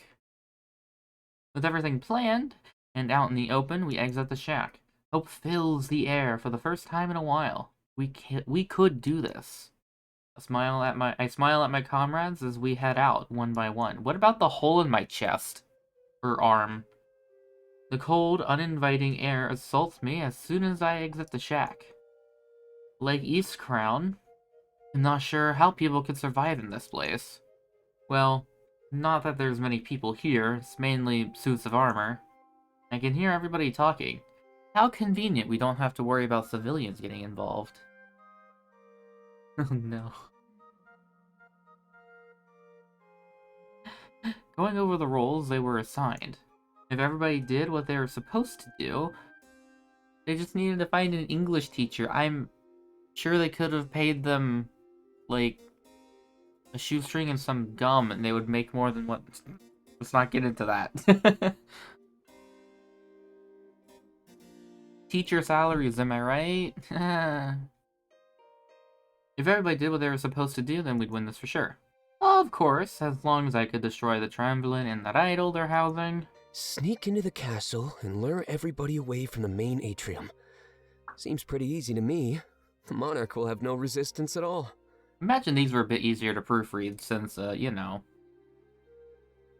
Grammarly. Just use today's sponsor, Honey Fresh. Wait a second. I fucked that up. I just combined 2 sponsors into one. None of which have... Okay, actually, I think HelloFresh, like, reaches out through Stream Elements. Because I'm pretty sure I've gotten, like, sponsor offers from them, but... I don't use their service, so I'm not going to, Heck, they already do that. Or, well, maybe not so much in YouTube, but, like, for, like, podcasts, they have numerous sponsors. Although I guess they're not necessarily combined. It's not Hello Honey. That just sounds like a dating service. Honey Fresh?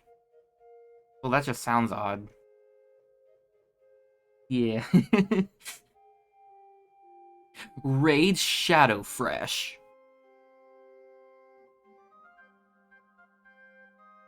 Okay, that's enough of that. And if I can ring that bell, then everybody will be safe. All those years of climbing has finally paid off. This is gonna be great. Ulrich is quick to interject, putting any arrogance to rest before it can blossom. Look, none of that is going to happen if we can't take the Grand Library. We need to establish a foothold, a safe place to retreat to if things go south. They all nod and stop the discussion they were having. It's true, though, without Haven, we're out in the open, completely unsafe. At least the first phase of our plan wasn't too complicated. I know we'd seize the library.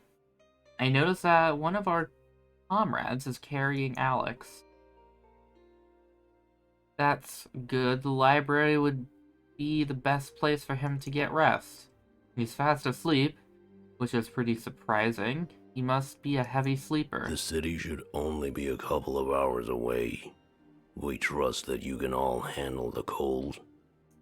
I think he's dead as hell. We don't really have much of a choice, Hal. Let's get going. I think our Foxy goal is is pretty dead. clear.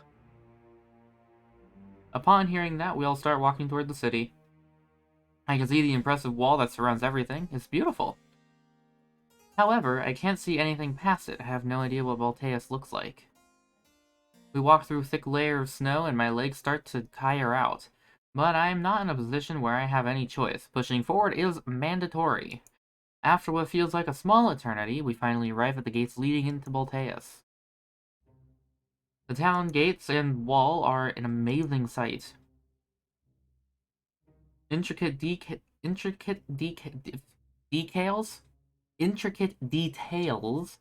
are carved into the stone. It's a work of art. Something told me the monarchy made this, not the transmitted. This looks amazing. This must be a remnant of the monarchy, right? The triumvirate can't be this artistic. I know it. Correct. This looks just as we remember it. However, Balteus wasn't always this cold. Something bad has happened to the nation. Oh, I see. Like what? Climate change. We're not sure. However, it is probably due to the triumvirate. It pains us to see how much they've defiled our former home. We used to live in Balteus. Oh my god. It housed the throne and our ruler. To see it reduced to a frozen wasteland, it is almost too much to bear. Let us head inside. We need to see what else has changed over the years. Kak, is the name you're looking for Matthew Patrick, also known as Matt Pat? I have not watched the Theory channel in a long time. It's really weird. I watched it reliably, but then Matthew Pat. That was one of his nicknames, I think, in like one of the various random games that they played. I kinda wish they made the very edgy looking guy the It would fit since they're very emotionless. Oh wait, I can do that though. Self-voicing enabled. Fort Aim, Vale. It reminds me of what we thought would happen to Valenorth. Well, shit. It reminds me of what we thought. Self-voicing disabled. I thought I could get it to read his line. It reminds me of what we thought would happen to Valenorth. Without a spirit idol, it'd wither away and freeze over like Eastcrown. We have since learned that was false. But what happened to Balteus then? As we all start to make our way inside the city, Dominic stops us. He looks a bit worried and I can tell he's lost in deep thought. Seers, please come forth. A few moments later, a group of seers step forward. We don't have much time to waste. As soon as we get inside, you need to get to work. Lure the honor guard away from our path. Understood? Of course. Your path to the library will be clear. After the fighting dies down, we will come and join you. What's up with your hand? It should be easy, so don't expect us to be too far behind. His hand got stung by a bee. It's swollen. Yes, of course. Thank you very much. Let's see, is there anything else to cover? This looks like a white glove that you, like, blew into to inflate. What is wrong with his hand? He turns back to face the rest of the group. Gulping, it's clear that he was fraught with anxiety. Look, we're about to do something that's never been done before. We're seizing territory from the Triumvirate, right under their noses. Much like they did to Mazeo. We're about to occupy Balteus. But that does not mean we are like them. We do what we do in order to gain our freedom. They occupied Mazeo, wanting to oppress us even further. We all exchange glances and nod at one another. I want you to all remember that as we press forward, war can blur the lines between good and evil. But I know where we stand. If you know that too, then there's nothing that can stop you. You are heroes.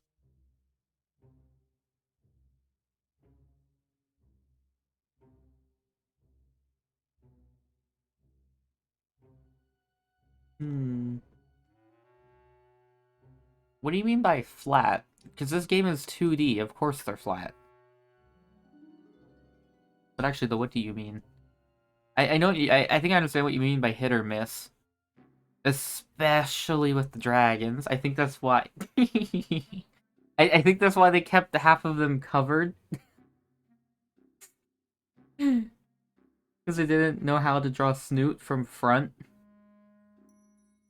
And it just... God, Westy just looks so bizarre. He just had an evil smile. Maybe Stiff. I think Stiff probably fits better. Because at least... Because, like, the dialogue alludes to, like, there being kind of, like, more emotion in it, and then they're just kind of stuck, like, grinning.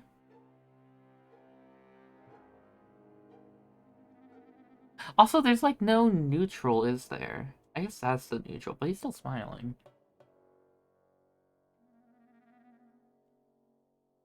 Well, looks swollen. Yeah. Yeah, that one was unnatural. Yeah, that's like the hit or miss.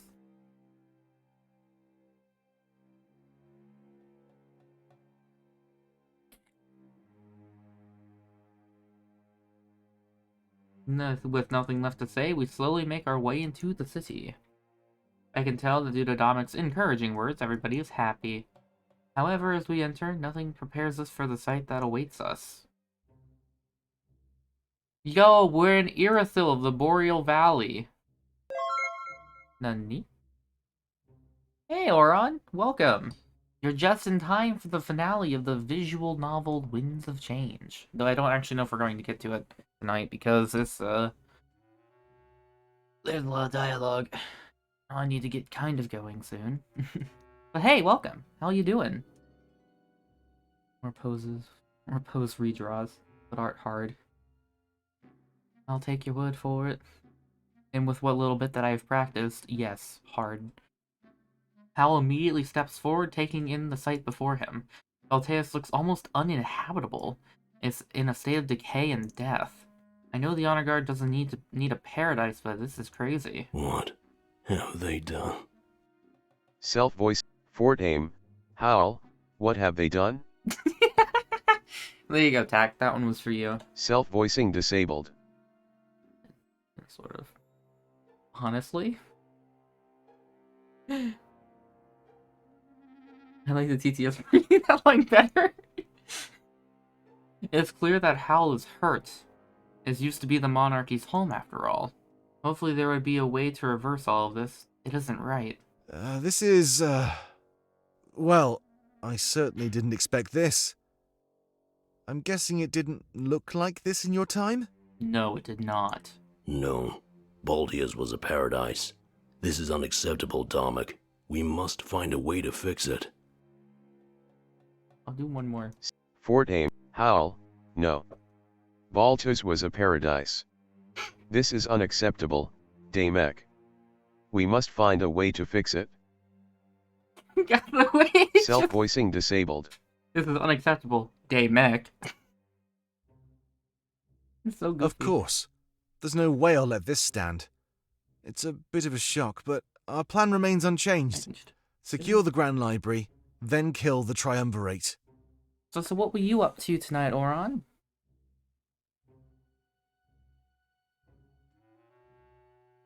After he is done talking, we see a horde of honor guard suits walk by.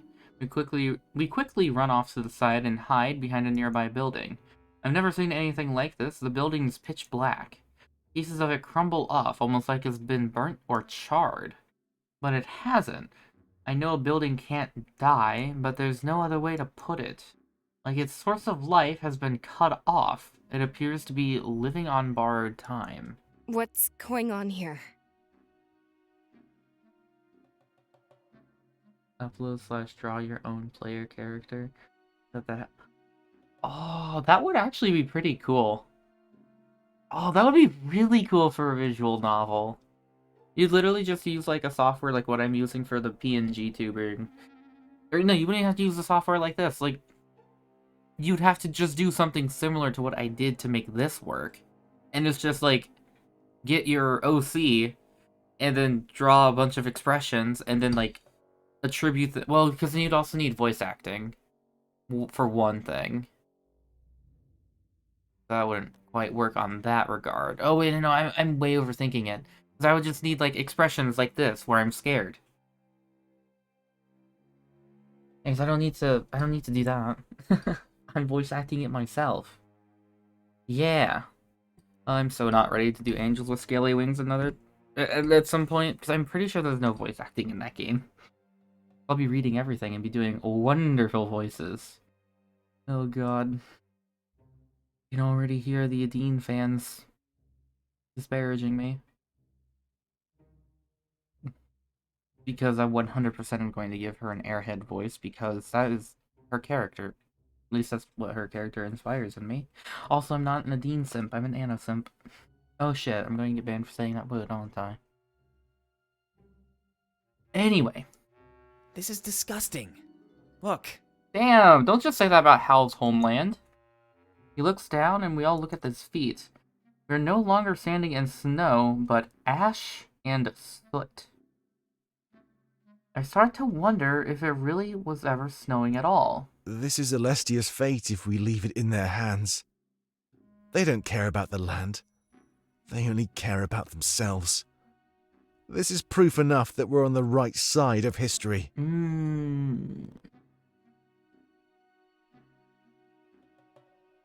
What if this is like a Mirai Nikki thing?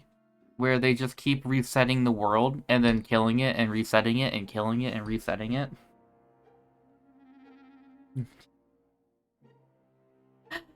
I don't know how I'd set something up like that. I don't know how I'd set something like that up. I don't know why I said that backwards. Hal turns to me and places a hand on my shoulder. We suspect that this may be related to their dark idol, Monarch. Above all else, please prioritize its destruction. Fort Howl, we suspect that this may be related to their dark idol. Monarch, above all else, please prioritize its destruction. Self-voicing disabled. I'm sorry, it's kind of funny. It fits his character. Like, there is no difference. I nod, as previous visions start to repeat themselves in my mind. I was facing that idol with the blade, everything is coming to pass. After our short talk, our attention is directed back toward the honor guard. Sears, come here. I think this is our best chance to take action. With that group gone, our path to the library is clear. Upon hearing this, they quickly get in front of Damek. Our goal of seizing the Grand Library seems pretty attainable. Yes, sir. Should be easy enough to take them down. After they're dealt with, we'll meet you all in the library. Hold up. Do you have multiple tails? Or just an extremely fluffy tail? What are you? Are you a fox? You're supposed to be a kitsune. Are you supposed to be a 9-tailed fox that has purple eyes? This is a mod? No, it is not. This is a full game called Winds of Change.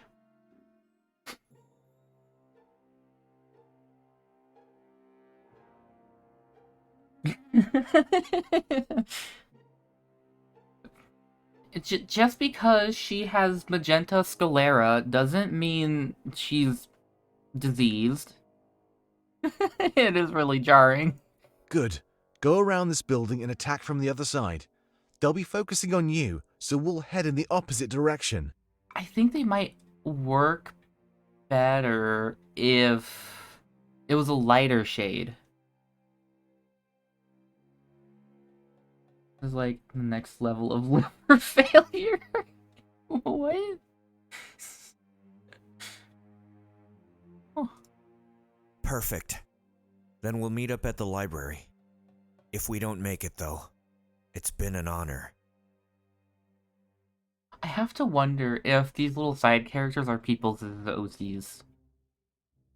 Like, there's like a Kickstarter or something for this game, and like one of the tiers was like, get your OC into game as side character. Either that or her fur needs to be darker. Yeah, that's what I was thinking. Yo, my intuition for color is maybe kind of a thing. I don't know.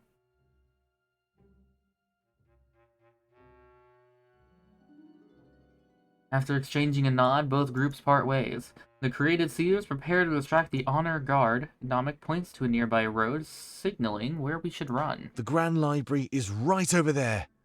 We'll run on my mark, so just hold on. We're gonna run into Halen, I think. After speaking, he immediately places a finger against his mouth. It's clear that we needed to remain silent while the seers carry out their goal.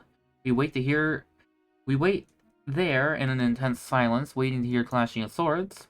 We all stare at each other in unease. We know that when they start to fight, some of them may die. It pains me that sacrifice was necessary in order to attain our goal. But I know that their sacrifice would not be forgotten or be in vain. My heart sinks as soon as I hear them start to fight. I hear screaming and steel against steel. My instinct tells me to run immediately, but Dominic has yet to move. I can see him wince every time the skirmish gets a little louder. Focal point, and not a fresh bag of obnoxious colors. But soon enough, he makes the call and we're all running. Now, go! In our haste, we still make sure to be as silent as possible. The Grand Library isn't too far. In fact, I can see it now. It stands tall, and it seems to be the one building that's not falling apart. As soon as we arrive, we let out a big sigh of relief. We can still hear the fighting, but it's more distant than before. Through the screams, it's impossible to tell which side is winning. They're just suits of armor. They're not screaming. What's going on back there? I don't know. Let's just hope it's going well. Doesn't sound that way. For the honor guard, maybe. Hurry up. We need to get inside. You're huffing some copium, Dominic. If the honor guards are literally just spirits infesting armor, I don't think they're the ones screaming. Shouldn't we wait for the seers? At this rate, it might not be much longer. We don't have the time, Pro. No, they can meet us inside. We can't risk running into more suits. That was just one group. I'm sure there's more. Right. They start to ascend the stairs, but Hal stops them. Wait. The library seems fine. Why does it not decay like the rest? This is the one building they care about. Everybody turns to face him, but nobody knows. Dominic takes the stairs back down and faces Hal. I don't know, but I think this is a good sign. It means we can control or limit what's happening. Knowing this, we might be able to fix Balteus. Or perhaps it's a bad sign, Dominic. Maybe our enemy has the power to harm Alessia itself. How do you think we can stand up against such a foe? Well, everyone exchanges worried glances, but then their eyes find their way to the blade on my back. It's apparent that conventional means wouldn't be enough to win. Nobody knows how to answer Hal, and an awkward silence follows. Then we realize that it is indeed a silence. it is concerning. The earlier fight is over, but did the created seers prevail? Hey, let's get inside, alright? Maybe the librarian knows more about this. We shouldn't stand around in the open out here. Having successfully changed the subject, we start heading inside. Hal made a good point. None of us were able to counter it. He told the librarian would want to talk to invaders like us. It makes me worry about how we might get them to talk. There's so much uncertainty and worry in the air right now. That's right. As we enter the library, I hope that our forces live through their fight. So, and there's just that line about getting the librarian to talk reminded me of a D&D campaign I participated in on Saturday. My character is a plasmoid. And we needed some information, so I broke a guy's fingers to get him to spill where his boss was. And then turns out that made him want to go fight his boss with us. And at some point while we were like sneaking in, he gets caught, and the guard who catches him calls him Piss Boy. So I am now under the impression that in that campaign, we now have an NPC who just goes around by the name of Piss Boy.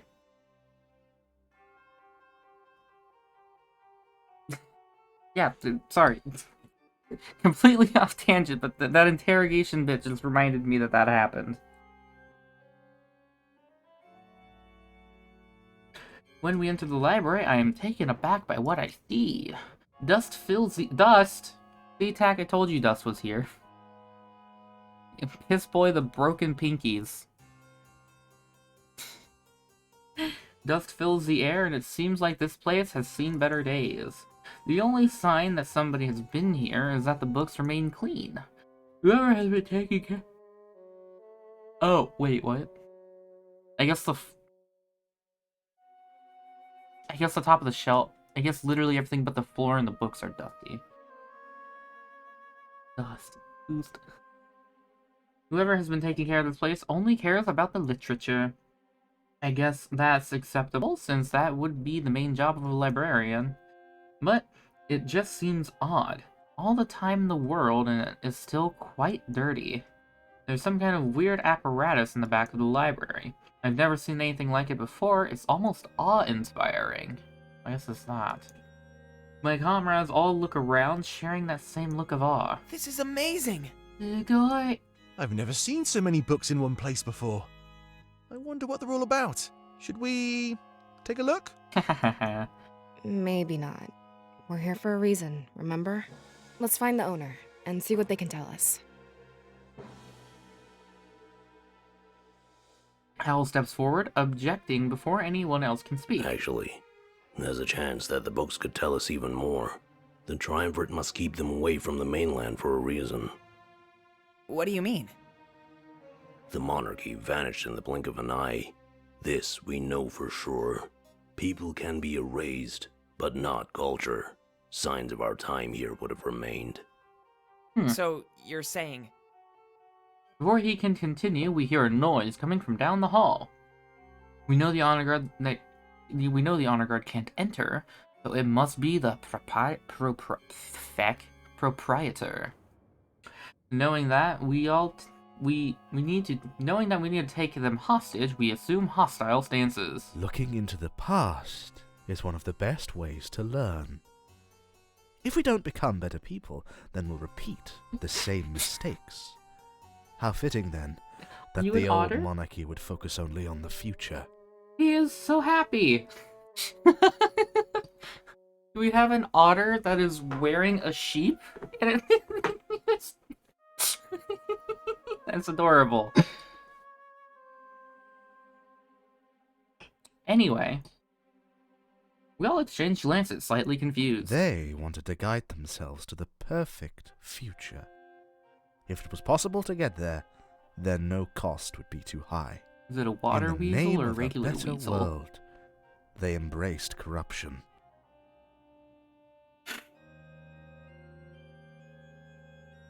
After a few steps forward, the mysterious man comes into view. Too often do we condemn others in our self-serving journeys. A bright future for the monarchy would have meant death for innocent worlds. The Triumvirate chose to step in, as they have countless times before, to maintain balance. This is straight up sounding like Dragalia lost at this point. Namek interjects with a look on his face that I can only describe as the onset of anger. We know what the Triumvirate did to the monarchy. Hal told us. But like you said, mistakes are how we learn and grow. It's how we become better. If the option of failure is taken away from us, we can no longer call ourselves people. They can hide behind whatever reason they want, but they're wrong to control us. The ability to make these mistakes is our right, and I will not stand by while it's taken away. Corruption? Death? Nobody wants these, but without them, we might as well not exist at all. Everybody nods and cheers Namek on. The mystery man shrugs and keeps walking forward. Restrain this man! I expect to see the man put up a fight, but he doesn't. You'll experience no resistance from me, but on the other hand, you'll find no help either. Do what you must, but keep the library intact. He gets on his knees and holds out his wrists. Hal makes quick work of restraining him. Who are you? You know far more than most. The man shakes his head. Just a hoarder of knowledge. A man who He's preserves so happy. the past, rather than erasing it. In exchange, the Triumvirate gives me life and shelter. Ah, you also immortal. Another one of their victims, you mean? Eternal life in exchange for servitude? Despicable. What atrocities did you commit in their name? Probably none. Probably just keeping the library, honestly. I created this library. A simple glimpse into the past. Everything the monarchy ever wrote is on these shelves. Ah, that's their That was my job. propaganda. Preserve the old history while creating a new one. Oh wait, the monarchy. I'm dum-dum. Okay. Badger. And what new history did you create? I wrote about the Triumvirate and spread it everywhere. I made them seem like gods, like they were the creators of this world. As new life began on Alestia, they found my writing and believed every word. Hal scoffs as anger boils within him. But before he can do anything, Crow interrupts. Algus Fair. Man's ears perk up in a way that reveals he was reacting to his name. That is the moniker I assumed, yes. Nom de plume. I'm happy to know that the name is still remembered.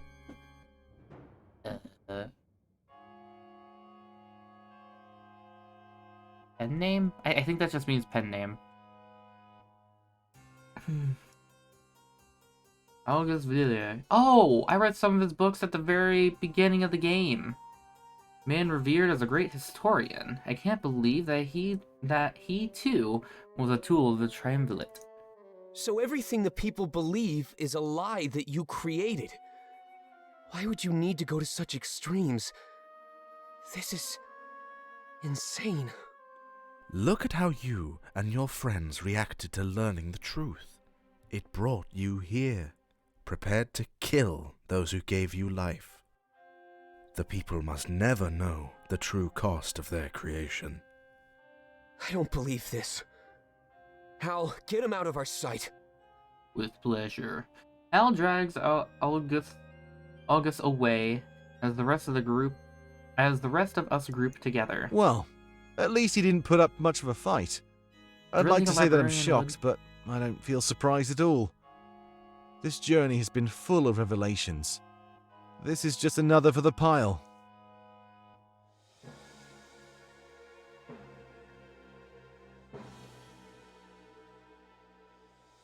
It doesn't really change much at all. We still have a plan. But it'd be stupid to attack the enemy in the middle of the night. Or would it? Let's rest until the break of dawn, and meet in the front of the library. Remember that we're safe as long as we stay in here. Hopefully the rest of our forces aren't too far behind. You're all dismissed. See you in the morning, okay?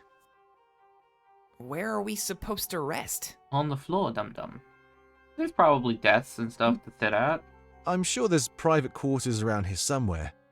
And if you can't sleep, at least there's a lot of books to read. After the war, we should give this knowledge back to the people. Yeah, I agree. The triumvirate can't hide this stuff forever. We finally have proof that nobody can deny. This is amazing. If we show them this, they'll accept our rule without question. Sleeping bag and fireside stories. You can't put in a fire in a library. That's not a good. Onyx smiles, his spirits seemingly lifted. Yeah. Let's hope you're right. Have a good night, everybody. With that, we're all left on our own. People scatter about reading books and exploring their library.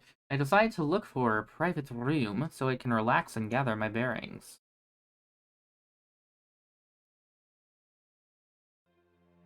You ever heard the thing of the thing? Oh, hey, we're having this. Oh, no, okay. Halen returns to the chambers of the triumvirate. Noticing the absence of Bitchface, they're a bit confused. They don't assume the worst and ask Halen to brief them. Shane stayed behind to lead the naval attack. He plans to trim their forces as much as possible. Like you anticipated, they're arriving by sea. Are we going to walk to another continent? Why is that even worth saying? Good. Then things are going according to plan. We'll have you wait in the atrium for their arrival. This means that you'll be our last line of defense. I consider it an honor, but I have to say, I'm worried for Shane. His chances of survival are pretty slim out there. He knew what he was signing up for. If he killed Why did they one do of that? the rebels, then he was successful. Focus on protecting this castle, Halen. That's more important. Yes, of course. I'll make sure no one passes the atrium. If they try, they'll fall as quickly as they enter. Thank you, Halen. It's important that they have a false sense of security. Don't give them too much resistance until it's absolutely necessary. If they think they're going to win, they're more prone to slipping up. It's up to you to figure out when that moment is and take advantage of it. Even if it takes your life, you ought to prevent them from entering our chambers. Halen kneels, complying without hesitation. Yes, of course. My life for the triumvirate. I'll fortify straight away and wait for their arrival. Halen strides out of their chambers with a sense of purpose. After he leaves, they turn to each other, displaying soft smiles. Hopefully this time, things will be different.